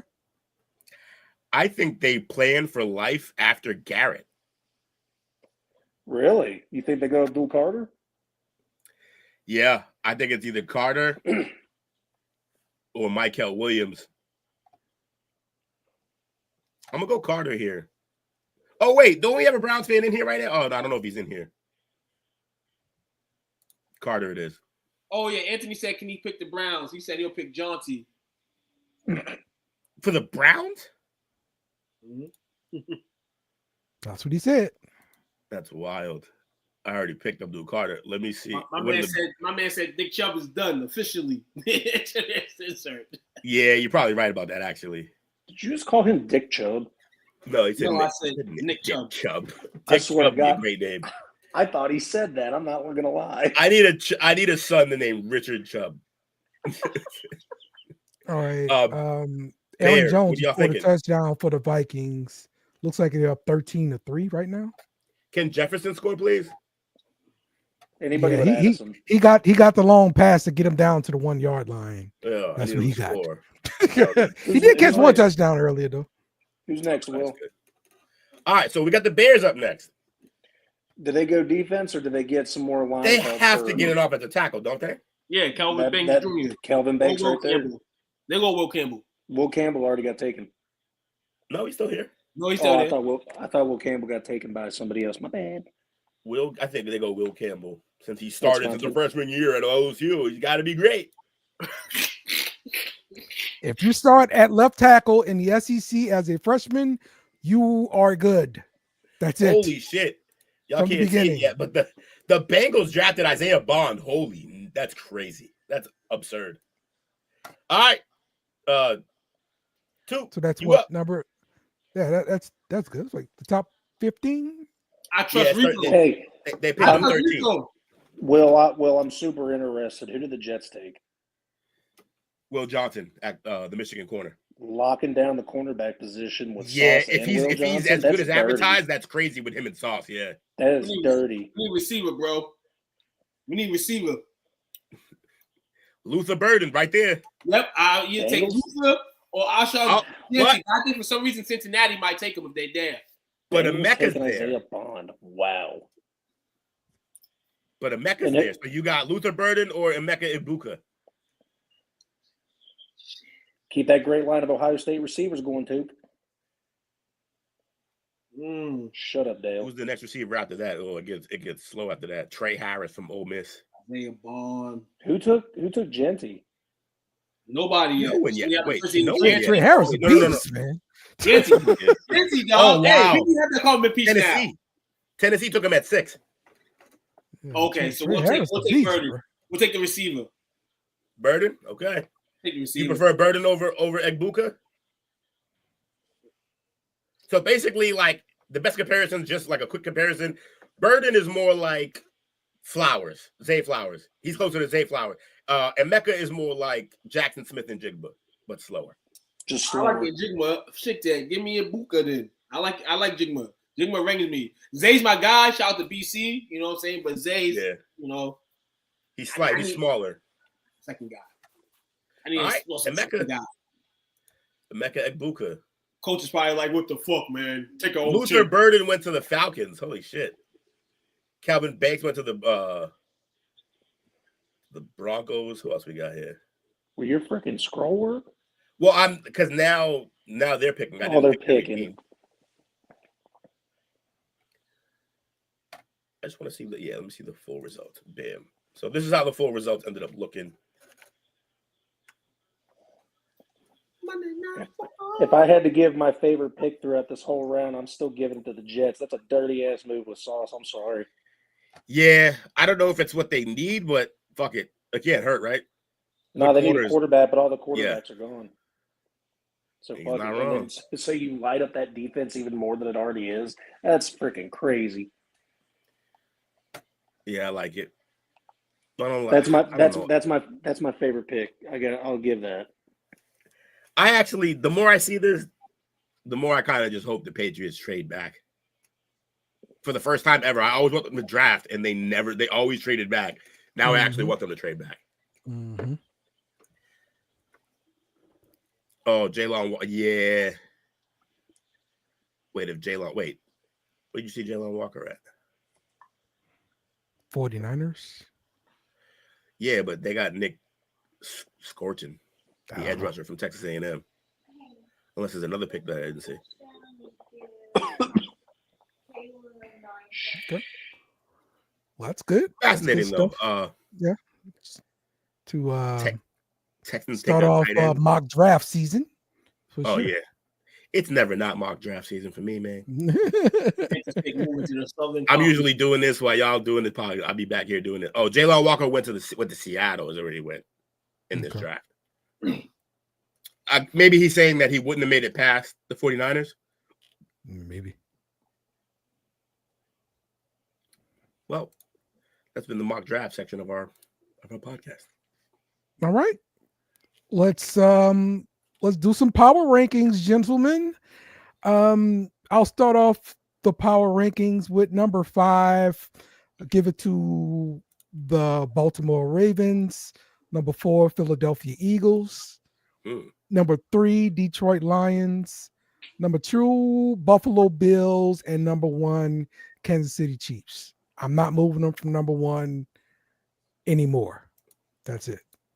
Despite him being hurt? That's right. Yeah. Lucky you're not gambling. I bet you're different if you had money on that shit. I got Pitt number 5.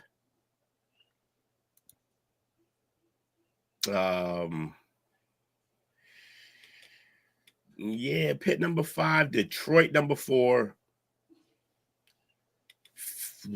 Chiefs number 3, Philly number 2, and Buffalo number 1.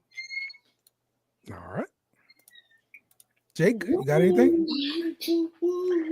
I do. I just need a moment. I'm putting it together. Okay. 2, you want to go? All right. Go me. Oh man, I'm gonna go number 5. I'm gonna go Green Bay Packers. I don't know. Teams ain't gonna want to play that team, man. They do a lot of good things on offense. That's gonna be interesting. Number 4, I'll go. Shit, it's tough, man. I'll go Kansas City at 4. I was thinking about today not moving them, like Dale said, but got to during this circumstance. Number 3, I'm going Detroit Lions. Number 2, Buffalo Bills. Number 1, Philadelphia Eagles. All right. Little divisional love right there. I see you. I gave him the video love to the Eagles, man. I can dig it. They're playing good football, man. Minnesota 5, I like that. All right. I can't put the 5 just because I gotta wait. I keep waiting for their QB to come back to earth. And I'm already thinking after seeing the pick tonight, and I don't even know if that's the only pick he threw tonight. I still can't put Minnesota that high. It looks like 20-3 Minnesota right now. It does look like 20-3 Minnesota at the end of the Hey, look, I got this stupid weather alert thing that right there at the bottom, like blocking the score for that game. It's figure it out. Yeah, all right, so I'm gonna go Green Bay at 5. I'm gonna follow Tuke's suit, and I'm gonna go with Kansas City at 4. And then I'm going to go Philly at 3, Detroit at 2, Buffalo at 1. All right. There we go. This is the power rankings for this week. NBA be out getting caught. Hey, yo. That's fair. We got 12-3 Falcons in the 3rd quarter. Snooze fest there. Both snooze fests tonight, man. Tuning in some women's college basketball, some college basketball. or STWF, man. But don't tune into none of these snooze fests, man. Yeah, Dale, you watched Squid Games 1? No, I was just thinking about that. Looking at this commercial, and it's one of the things I'm gonna have to get on when football season ends and we get back on our TV shit. Yeah, TV stuff. So, no, yes. I did not plan for this. Yeah, Jake, get ready because Coach ain't here. No, so it's not figure even out that. the Ohio State stuff. No, it's not even that. I'm so upset. The Ohio State. I'm telling you to get ready because I'm coming to you next. No, that's what fine. I'm saying. I'm listening. I got you. But the Ohio State Tennessee game is this Saturday at 8 o'clock. I promised my son I'd take him to see the new Sonic movie at 7:30. Swing and a miss. Oh, major has some headphones on. Take them Friday. Hey, your college team about to be in a big game. You taking out your kids? What's wrong with you? Take them Friday. What's wrong with you? That's all. Okay. I'm about to get my tickets back and go on Sunday. We are going to be talking college football playoffs. And of course, this segment is brought to you by the SEC Pub. Make sure you check out the SEC Pub after the Parlay Perspective on Wednesday.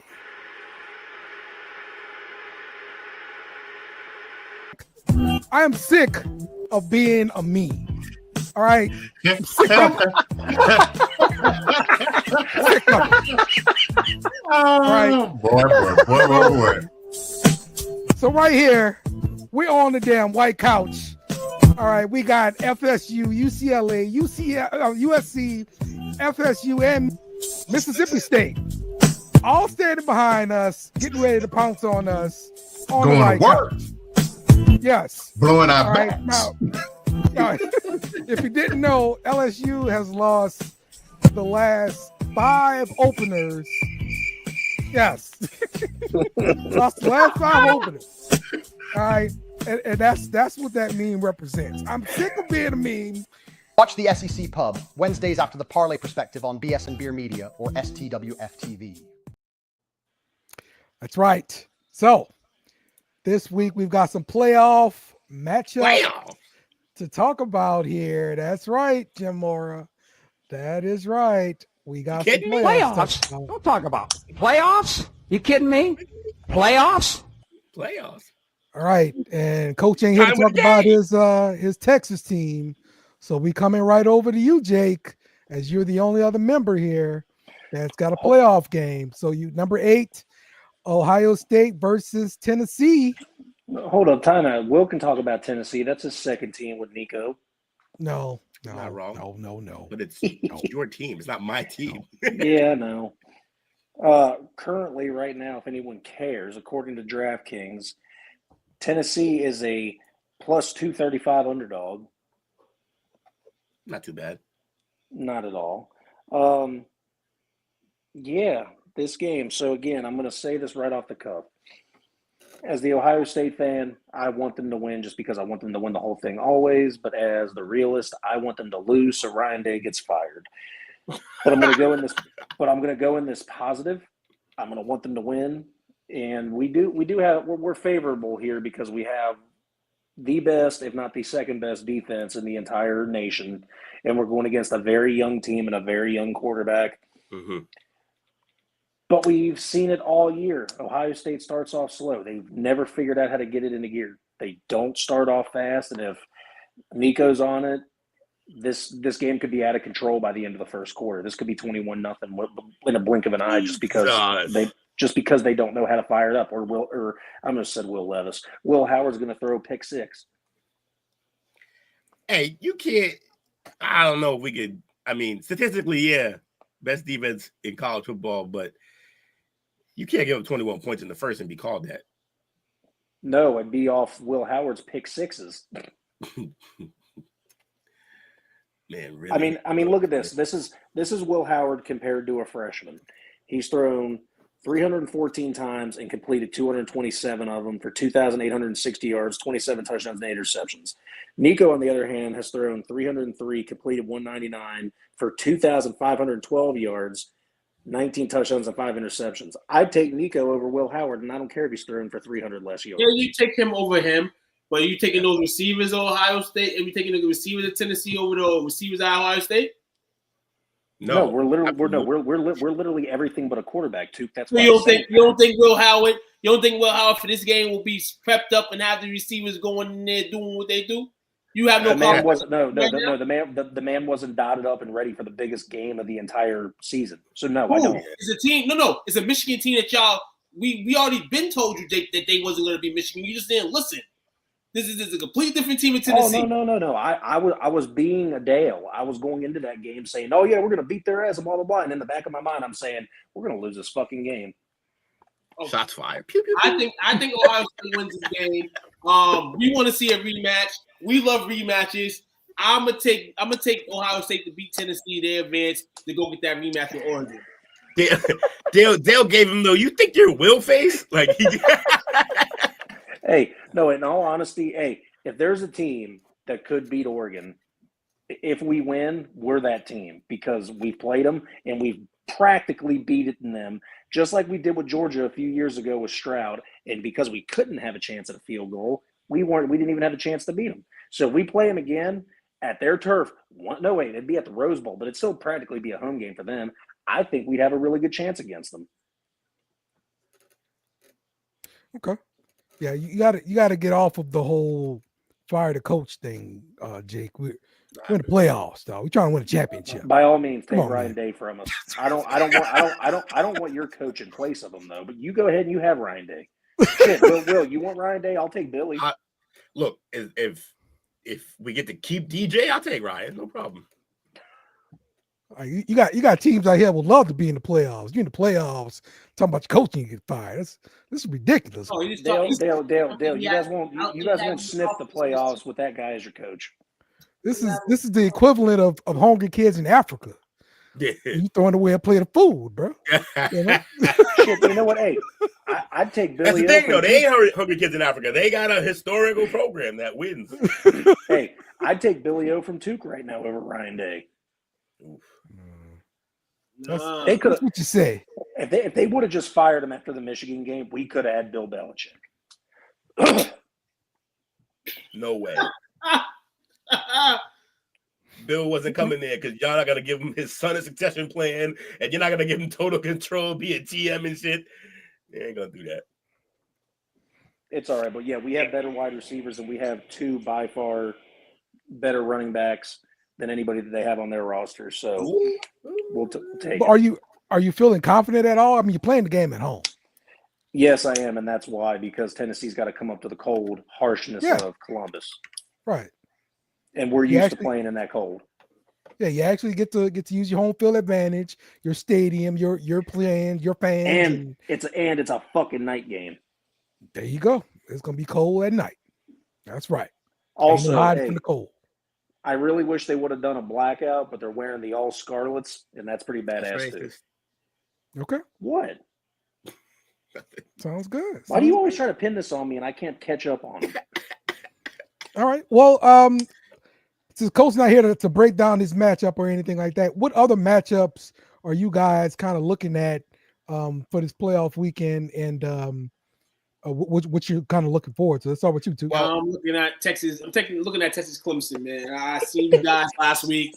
Had coach in the courtroom speaking on Texas and his light schedule for there on in. I feel like coach has some great defensive mechanisms to try to squeeze why Texas is Texas. But we got to remember now. This is not a cakewalk here.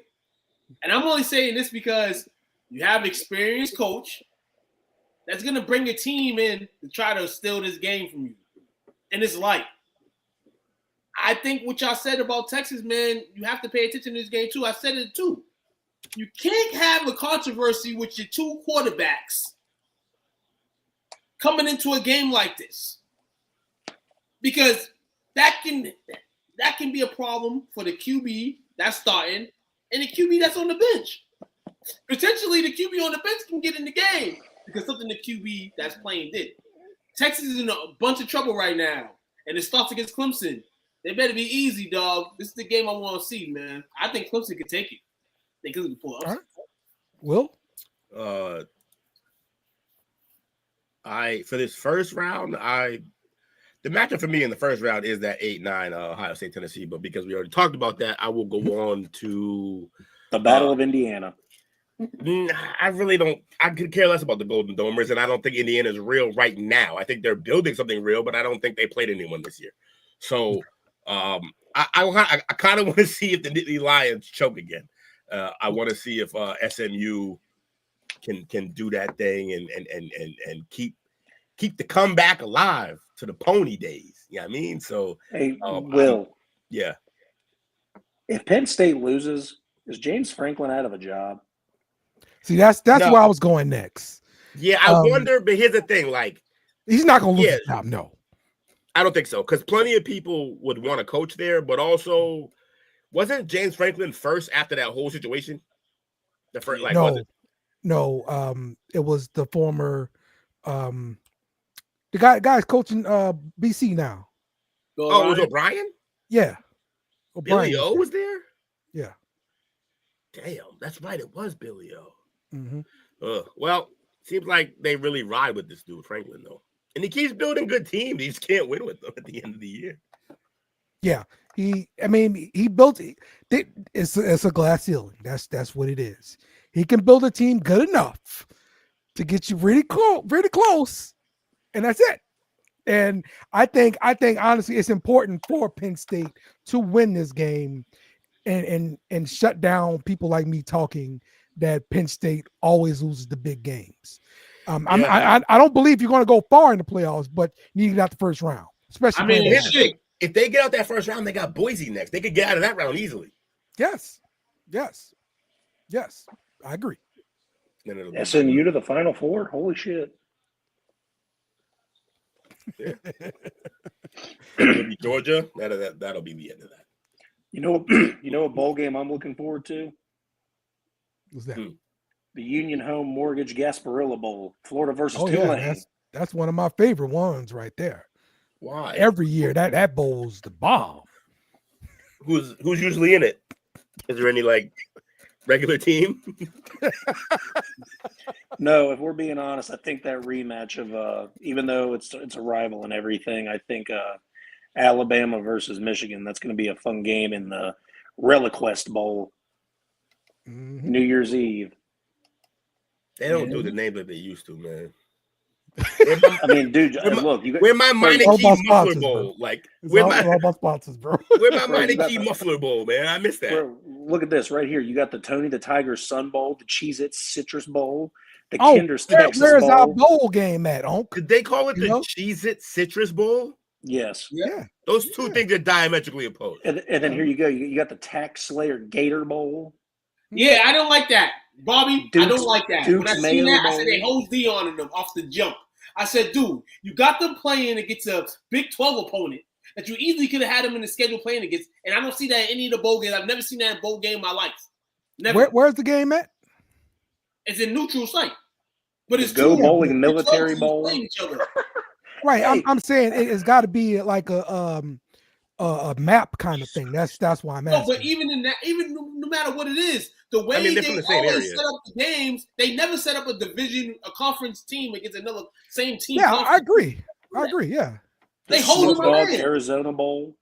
Also, earlier Mike mentioned that Miami got hosed, but like, Mike, if you're still here, who did they play this year, man? Mike, who they play? Yeah, they're in the Pocket Alamo Bowl. Come on, because like their best it's gonna be in San Antonio. Me looking at their schedule, their best win, like at the end of this year, their best win is against my Gators week 1. When we sucked still. So yeah, this matchup doesn't make much sense to me because it's in San Antonio. So if this game was like in Las Vegas, it'd make more sense geographically. Geographically? Yeah. I mean, yeah, but they didn't. I mean, Vegas isn't too far over from Texas. Like it's just over a little bit. Right, but I mean, you're talking about a team from Utah and a team from Colorado. Yeah, two Northwest teams. They should have had. They're not going to travel to San Antonio. This is why I know BYU and Colorado both got played. Because in all honesty, BYU should be playing Alabama or Michigan, and you should have had Colorado play the other team. If you really wanted to do shit up, should have did that. Hey, Will, are you gonna attend the Wasabi Fenway Bowl? Oh yeah, I'm going. Is that Fenway? And Yep, they did it. Fenway. Wasabi's the fucking. How is Wasabi the? Why is Wasabi the sponsor to a? Why does it look clam chowder or something? Like, why? Did they get rid of the? Even Oh in that no, I case, was about to Bobby, say, that's did still they kind get of rid of the bullshit. Liberty They Bowl? ain't They did Pac-12 not. no more. Why use them in that spot? They're flaking them. They're flaking Well, them. Now what happens too? What happens is they usually have deals in place with two conferences, right? So like the Big Ten, Cam SEC, Akers 1 yard or touchdown. whatever. I understand all that. No, I understand. And so they just fill in spots with those teams. So Colorado's the first place team in the Pac-12. That's what you're basically telling me. Like that's bullshit. No, he's saying that they got a deal with apparently only one conference. No, they had a deal with two conferences, but this is probably like an ACC and Big 12 situation. Famous Idaho Potato And Bowl. so it was like, you know what? I think we'll get better bang for our buck if we just put the two Big 12 teams in here and hope that they come down to San Antonio. That's what I think it is. That's terrible. That's just terrible. You could have easily put Colorado versus Alabama. You could have had more money in the seats, more dough. Y'all want to fucking go BYU versus fucking AJ Distabinsta gonna be there or something? Is this the AJ Distabinsta Bowl? We won't see that shit. I don't want to see Colorado versus BYU. Scooter's Coffee Frisco. The Alamo is Big 10 versus Pac-12. So yeah, you can't put an SEC team in there. So plus, I don't think they want to watch Colorado lose. Bama would beat their ass. Yeah, so that's the problem. The Pac-12 just didn't have too many teams. And fuck so all that. If we wasn't at the Pac-12 team, we would have got Colorado would have got the automatic bid and been a 4 seed. If we wanted to do all that shit, that's what I'm saying. Like now you're gonna treat them like a Pac-12 team. They should have fucking stayed in the Pac-12. You fucking got them playing. I don't give a fuck about no regards agreement. That's not how the shit goes. Don't be trying to hold Dion. Dion them got holes. That's just the real meaning. Dion and Colorado got holes. They got holes. It's not about your feelings. It's not about your fans. Every other money. He's like, it's about the marketability. Like that's what this is. It's holes. No, this shit got holes. No, because you're marketing them as a Pac-12 team and they're not in the Pac-12. That's why. Are they calling? I guess. You're marketing them as a Pac-12 team. 5-7 Louisiana Tech made a bowl game because Marshall, who won their conference, bailed out of the bowl game due to the entire team. They lost like 26 players. Yeah, isn't that the second year in a row they've done that? That always happens though, and this is the problem with the bowl games that don't matter. Like they want them to matter as much as they want them to matter, they don't matter. And we said the press reporter shows you every year that it don't matter. Everyone said this when the playoff came in. The Bulls are dead. Even when it was a 14 playoff, the Bulls were dead. The only way you're going to make the Bowls relevant is if you expand the playoff and make the bowl games part of the playoff. That's it.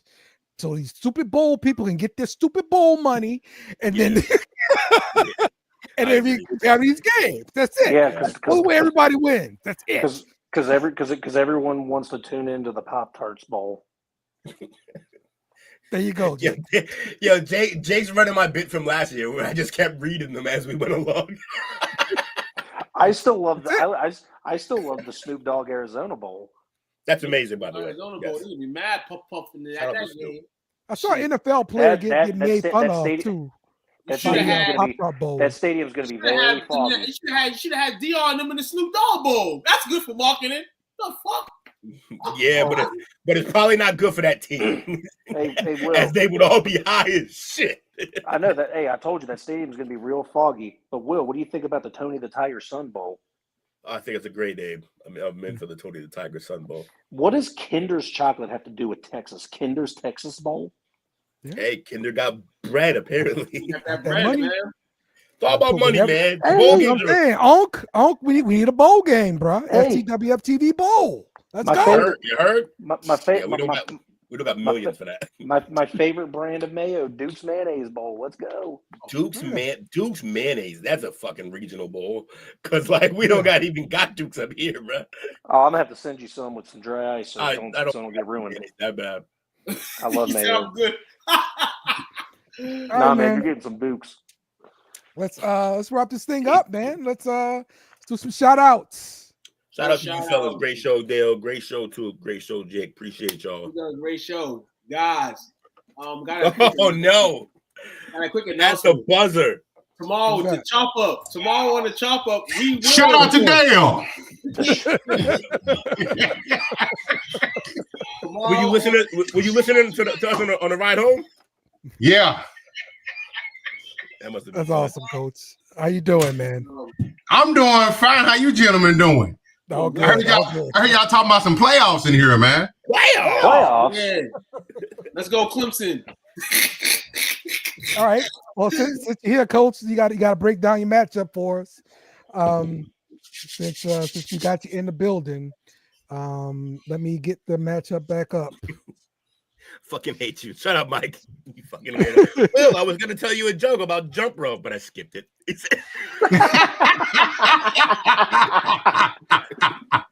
He does my favorite bit right now online, or when he was doing it is him making one of those jokes, and religiously every post his mom's like, you idiot, you idiot. On every post his mom comes at him. She's the GOAT.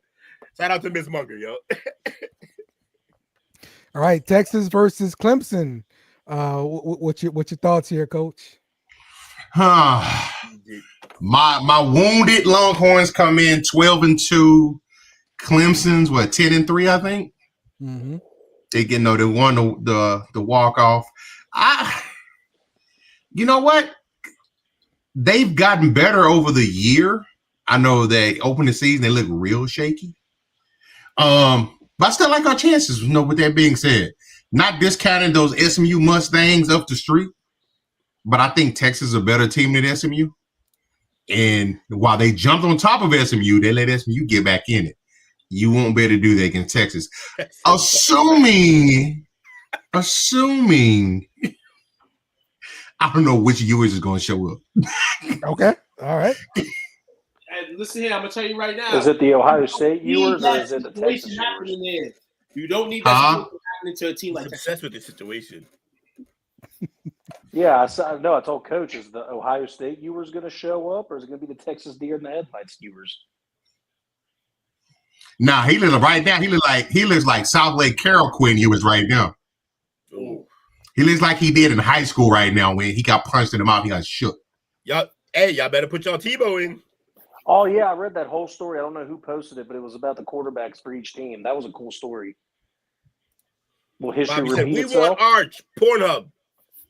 I know they're Pornhub, but they are, the fans are, and the boosters are calling for Arch to be in there. Right now, Ewers, man, I've been looking at a lot of podcasts and feedback on Ewers, man. He getting this borderline disrespect right now. But hey, he earned it. But he needs going to bounce up out of here because after this, it's time for Arch. He's not going to sit another year. Yeah, time to arch that, Texas. Time to arch it. The word is that Ewers has a deal in place with the Big Ten team to hit the transfer portal after this year. So we'll see if that happens. Back to Ohio State. Hold on. I'm thinking. Hey, that would be some crazy shit. Did you not want him, Jake? No, because I want Julian Sand. Hold on. You know who I think he goes to? Who's that? Oregon. Oregon might be. Hey, that's where old quarterbacks go to die. Look at Bo Nix. I mean, Dylan Gabriel done his thing, and he's gonna get drafted this year because of it. So yeah, it makes sense. And you got to look at that. Round. But you got to look at that incoming receiving core that he's got coming in there next year too. He's got number talent coming in. Yep. Corey, look. Here's my thing. They also went out. They already got. I'm pretty sure they got Castellanos from BC. No, not that. I heard he's at Florida State. Yeah, Florida State. That's right. We went over there. Yep. The same jersey color. Because the bum they got over there right now decided to go pro. DJ. Really? He went pro. Oh, DJ Uiagalungale? Yeah, he declared today. I thought he was out of eligibility. Is that the guy from Clemson too? Yeah. Mm-hmm. And what else? And Maryland. And Maryland. Oh yeah, I forgot about that. You know who he's about to be? Yeah, college journeyman. Who you about to be? Cooper Rush. Hey, Will, how do you feel about this? Would it be wild if you were decided to go to Indiana? Ooh. No, wait, don't they? They like that quarterback, don't they? Yeah. But He's not coming out. I don't think he's coming back. I forget his name though. I'm gonna go look actually. He ain't going there. They got. I mean, if the Kane decided they could get him, they'll drop that money on him. But it's Curtis Rourke, and he's a senior. Oh, well, shit, maybe. Okay. But that makes sense. Yeah. I'm looking right now at the Big Ten, and there's a bunch of scrubs other than the top like 5 teams, and it's Illinois, Ohio State, Penn State, Indiana, and the Ducks. Ohio State has Julian Sain and Waiting. Allers said he was coming back to Penn State. Ducks might need somebody. Indiana might need somebody, and I don't know Illinois' situation at all. Let's go, USC. Get back to the top next year, baby. You know what? I can see yours go. I'm looking at Oregon's recruiting class. They've got 2 5-star receivers, 2 5-star cornerbacks right off the top. Yeah. Oregon makes sense. And by the way, Oregon has a cupcake schedule next year, too. They always do. Oh, hey, by the way, little shout out. Oh, that's where Achilles Smith Jr. is at. Ooh, yeah. And Oregon. I mean, in college, he was a monster. So, hey, if anyone's seen Ohio State's schedule release yet, me and Unk's got something cooking next year. So be waiting. LSU versus Ohio State? Nah, Ohio State versus Grambling. Oh, he is. Oh, yeah, that's right. That's right. What? Beat down. The only thing cooking in that game is Grambling State. They're gonna put them on a grill. Hold on. Nope. I can see the significance in this game, and people might just throw ahead because it's football. Both of them marching crews are the tops in the land. So now they're gonna march it out. So they're not even playing football. It's just gonna be a band. I'm gonna show up with his fucking. Let's not pretend this is a real battle here. Y'all can dot that I all you want, Jake. Hey, hold on, time out. Hey, Dale. This year, Marshall almost came into our house with a rebuilt complete team and almost beat us. You said Marshall, the team that forfeited the same. The players left?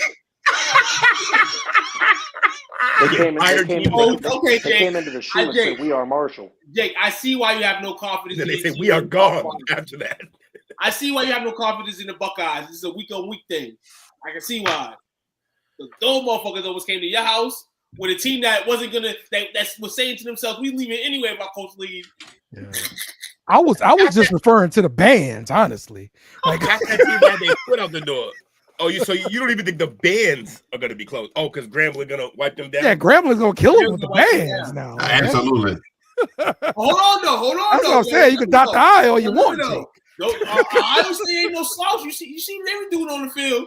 You can dot that I all you want. All hey, right? Ohio State ain't been lit since they were fucking up a game. You go dot that I all you want. They ain't going to keep competing. Just a little foresight into the future. Yeah, me and Unc got a little watch party set up, so be ready for it. And it is at Ohio State. Is the game in Ohio or Grambling? They're gonna be 6. They ain't going to Grambling. I was going to Ohio. You got to keep close call over there, Ohio, man. Can't bring him up to the East Coast, man. Bobby said Ohio State has one of the best white bands, though, but it's not HBCU. That's all I was talking about right there. That's it. Hold on, wait. Is that no bullshit, though? Took said that when I said we got something cooking next year, and he said LSU. Is Unc an LSU fan, too? Yeah. Yep. I didn't know that. He went to Grambling. He's a Grambling alumni, though, so he always going to show love to the school. But yeah, no. I told him about that, and he was like, yeah, we should do something for that. So, yeah, we might be doing a watch party for it next year. We're going to see, though. Good stuff. Mark it on the schedule a whole fucking year from now. Basically. Everyone's going to forget about it. Oh! Nothing wrong with that. Put it on the calendar, man. So Hunter just got robbed. Man and ladies, the chop up tomorrow. Yes, we'll have our chop up topics and things like that. But we'll also be doing something else for the holidays. Shout out to my dog, Bree, who's hit me up over the last few weeks. She wants to do a sing along, and guess who's gonna be part of the sing along? All y'all. So y'all gonna have a line sent to you guys tonight. Prepare, get ready. That means you too. Okay, if you ain't singing, I ain't singing. Period. I'm on board. I'm on board. I'm there. I said yes to it. You know, I said yes to it. So the problem is giving us lines means individually. We could probably pull it off as a group, but individually singing is gonna be bad. There's gonna be a live band there, so we have band playing over us. I'll get my kids involved. No, you can't cheat. It's you. No, my kids have great voices. They'll sing. That's the so point. I gotta just tell Bree that you'll be here too, Jake. So I'll let her know. So therefore, the more people that's here, the less for us to do in terms of the lyrics. Just make sure Bree gives him whatever the racist line in the song is.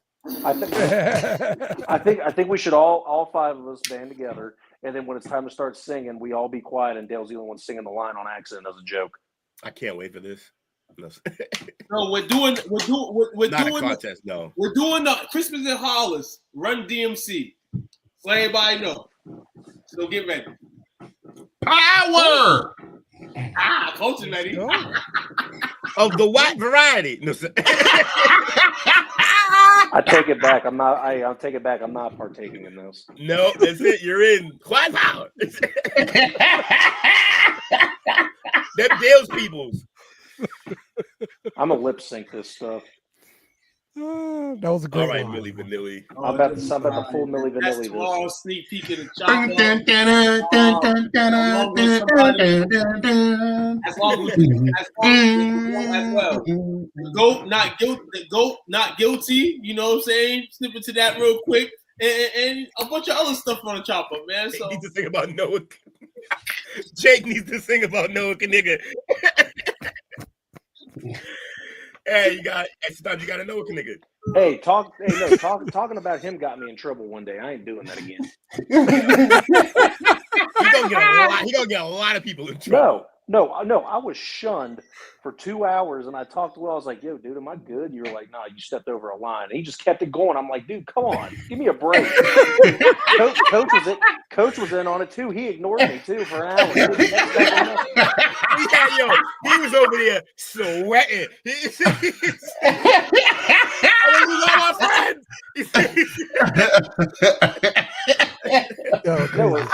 You guys laugh now, but it wasn't funny for me. I thought I lost friends. Yeah, that's why it's funny for us. That's the point. The layout was classic.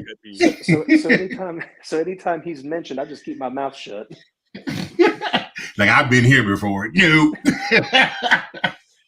He's like, y'all stay black, I'm gonna be white here. Y'all stay black, I'm gonna be white here.